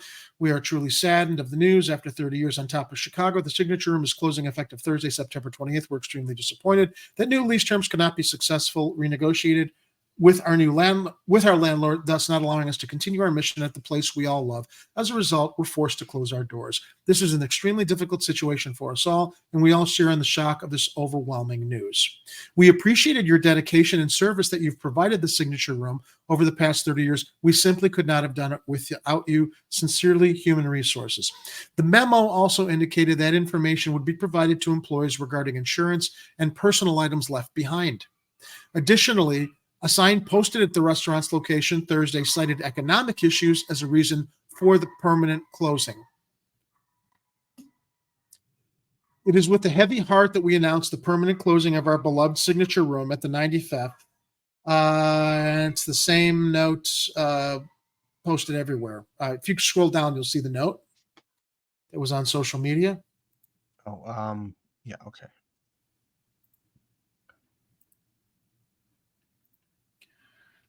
I couldn't see. Did you scroll down? Yeah. Okay, that's my window not cooperating. So, yeah, that's unfortunately what happened with the signature room. Now, despite the fact that the signature room is closed, it would appear that the Hancock did at least find a temporary tenant if my computer cooperates in sharing the screen.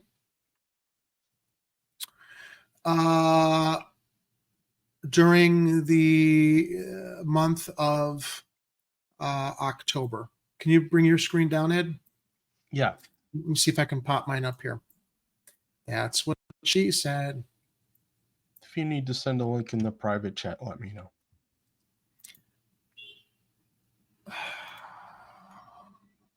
Yes, I'm going to send it to you in the private chat because this fucking browser does not want to allow me to produce this program. Hang on.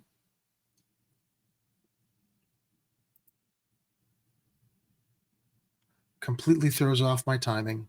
And I'm copying and I'm trying to paste and it's not even granting me that. Hold on, everybody. Do do do do do do do do do do do do do do do do do do do. Yeah, there's some evil thing operating on your laptop, and it hates StreamYard. It's amazing. Some days it's like everything's fine, everything works great. And other days it's like, what the hell? It's like they stab your computer in the back and twist the knife in the middle of the stream. Just completely deflated my setup. I just sent it to you in the chat. Here it is, Chicago teacher memes. Chicago's newest share my joke. Spirit Halloween. So there you go. Yeah, funny, not That's true, funny. but may as well be, right? Yeah, may as well be. I mean, it's like, a month before Halloween. I'll bet somebody's going to at least rent that space out for a kick-ass party, right? Yeah. Or at least somebody should. And that's our show. I'm completely deflated at the tech issues, just completely kicking me in the balls every time I want to produce and host. But what can I do? We need a producer. We need a more powerful. I don't know what we need, Ed. I don't know what we need at this point. Well, two new computers would help.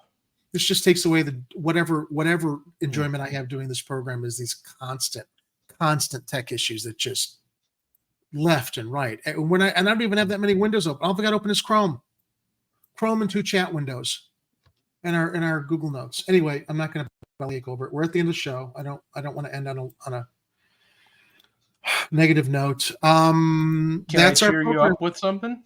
Go ahead. Okay. Remember when we were talking about balls the other week? Oh yeah, and Twitter deciding to ban me for 11 hours because someone reported my comment, which was just normal trash talk on Twitter. Well, I found this really important scrotum testicular discourse on Twitter, Jerry, and I thought it might amuse you to learn that Illinois State Representative Thomas O'Grady, J. O'Grady, announces that he is introducing a bill that will make the theft of glands, testicles, punishable by death. This is supposed to cheer me up, the idea of people having their testicles removed. Well, this isn't against current. their will? This is from like the 1920s.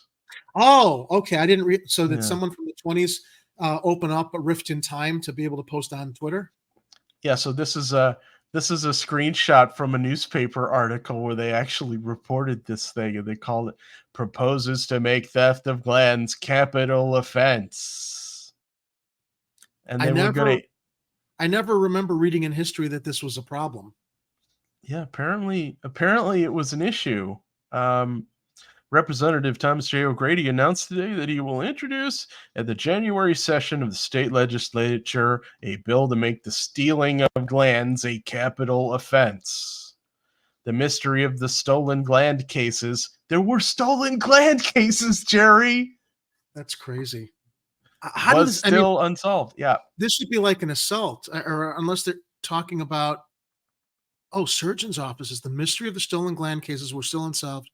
Police and Chicago doctors plan to canvass all surgeons' offices in the hope of obtaining some clue. 2 and possibly 3 cases of gland banditry have been reported by the police. Gland banditry, Jerry. Drugged and robbed of how do you survive that just from the bleeding if you're assaulted and you were good. Yeah, you could dismembered that way. Yeah, you literally could bleed to death from that.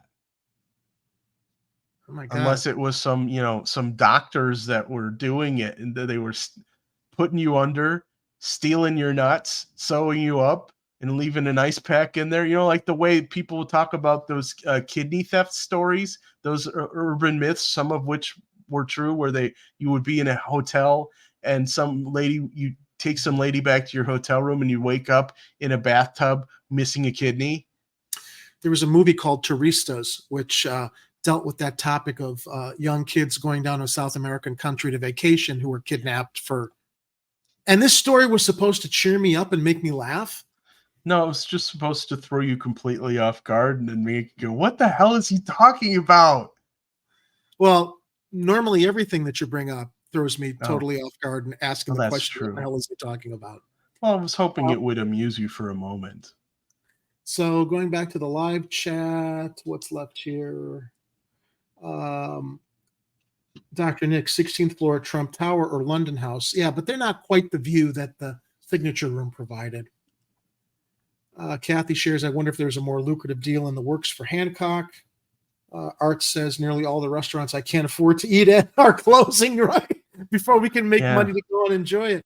I think I went to the signature room high school for maybe like a date for some dance or something. Okay, so it's a date night thing for sure. Yeah. I think the new owners of the Hancock want to bring in their own tenant for that space. Yeah, and probably they're probably going to bring in their own tenant and just shut down a dining room experience there. Mm-hmm. Yeah, or they'll bring in one from an established chain of successful restaurants, and then they won't. They'll just have somebody running it the way they want to run it instead of I guess they have a unionized shop that was running there then, but they just weren't provided with enough resources to really run it as a top level restaurant that it should have been. I've got a great solution. Federal funds, migrant, and homeless use. That's what they should use. Man. Imagine like a gourmet Venezuelan restaurant at the top of the Hancock. That would be amazing. No, I'm saying they should house migrants and homeless people there. Oh, that too. Pay them what they need. How many units are available in the Hancock right now, I wonder? It's a lot of floor space. All right, everybody, that's our show. Ed, as always, thanks. I've got a delicious chicken fried rice and steamed pot stickers that have been sitting that sounds good. 3 hours in my hallway to enjoy my dinner tonight. We will be back again Tuesday to talk about, analyze, comment on trending national and local news stories. And as always, Ed, thank you so much for helping co-host the program tonight and putting up with my frustration and being the voice of reason when I go off. Ed will be hosting Tuesday with me as co-host unless something derails us, but I don't expect it will. Ed, I will see you then. And Oreo and I also bid you all adieu this evening. And remember, as you go into the weekend, to please be safe, be vigilant, watch out for each other, stay safe. And remember, if it's happening on the streets, you'll hear about it here on Chicago Corner. So until we meet again, stay safe, Chicago.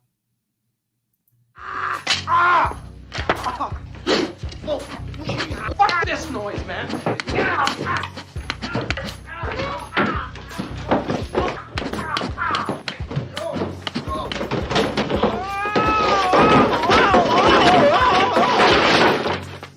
Get out. And don't come back until you've redeemed yourselves.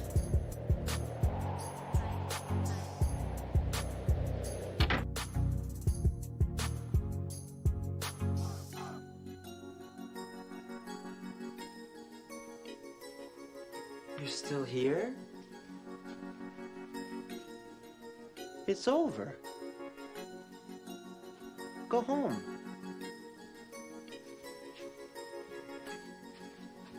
Go. The views and opinions expressed in this program are those of the speakers and do not necessarily reflect the views or positions of any entities they represent. If you would like to be a guest on Chicago Corner, please email our host, Jerry, at chicagocorner.tv.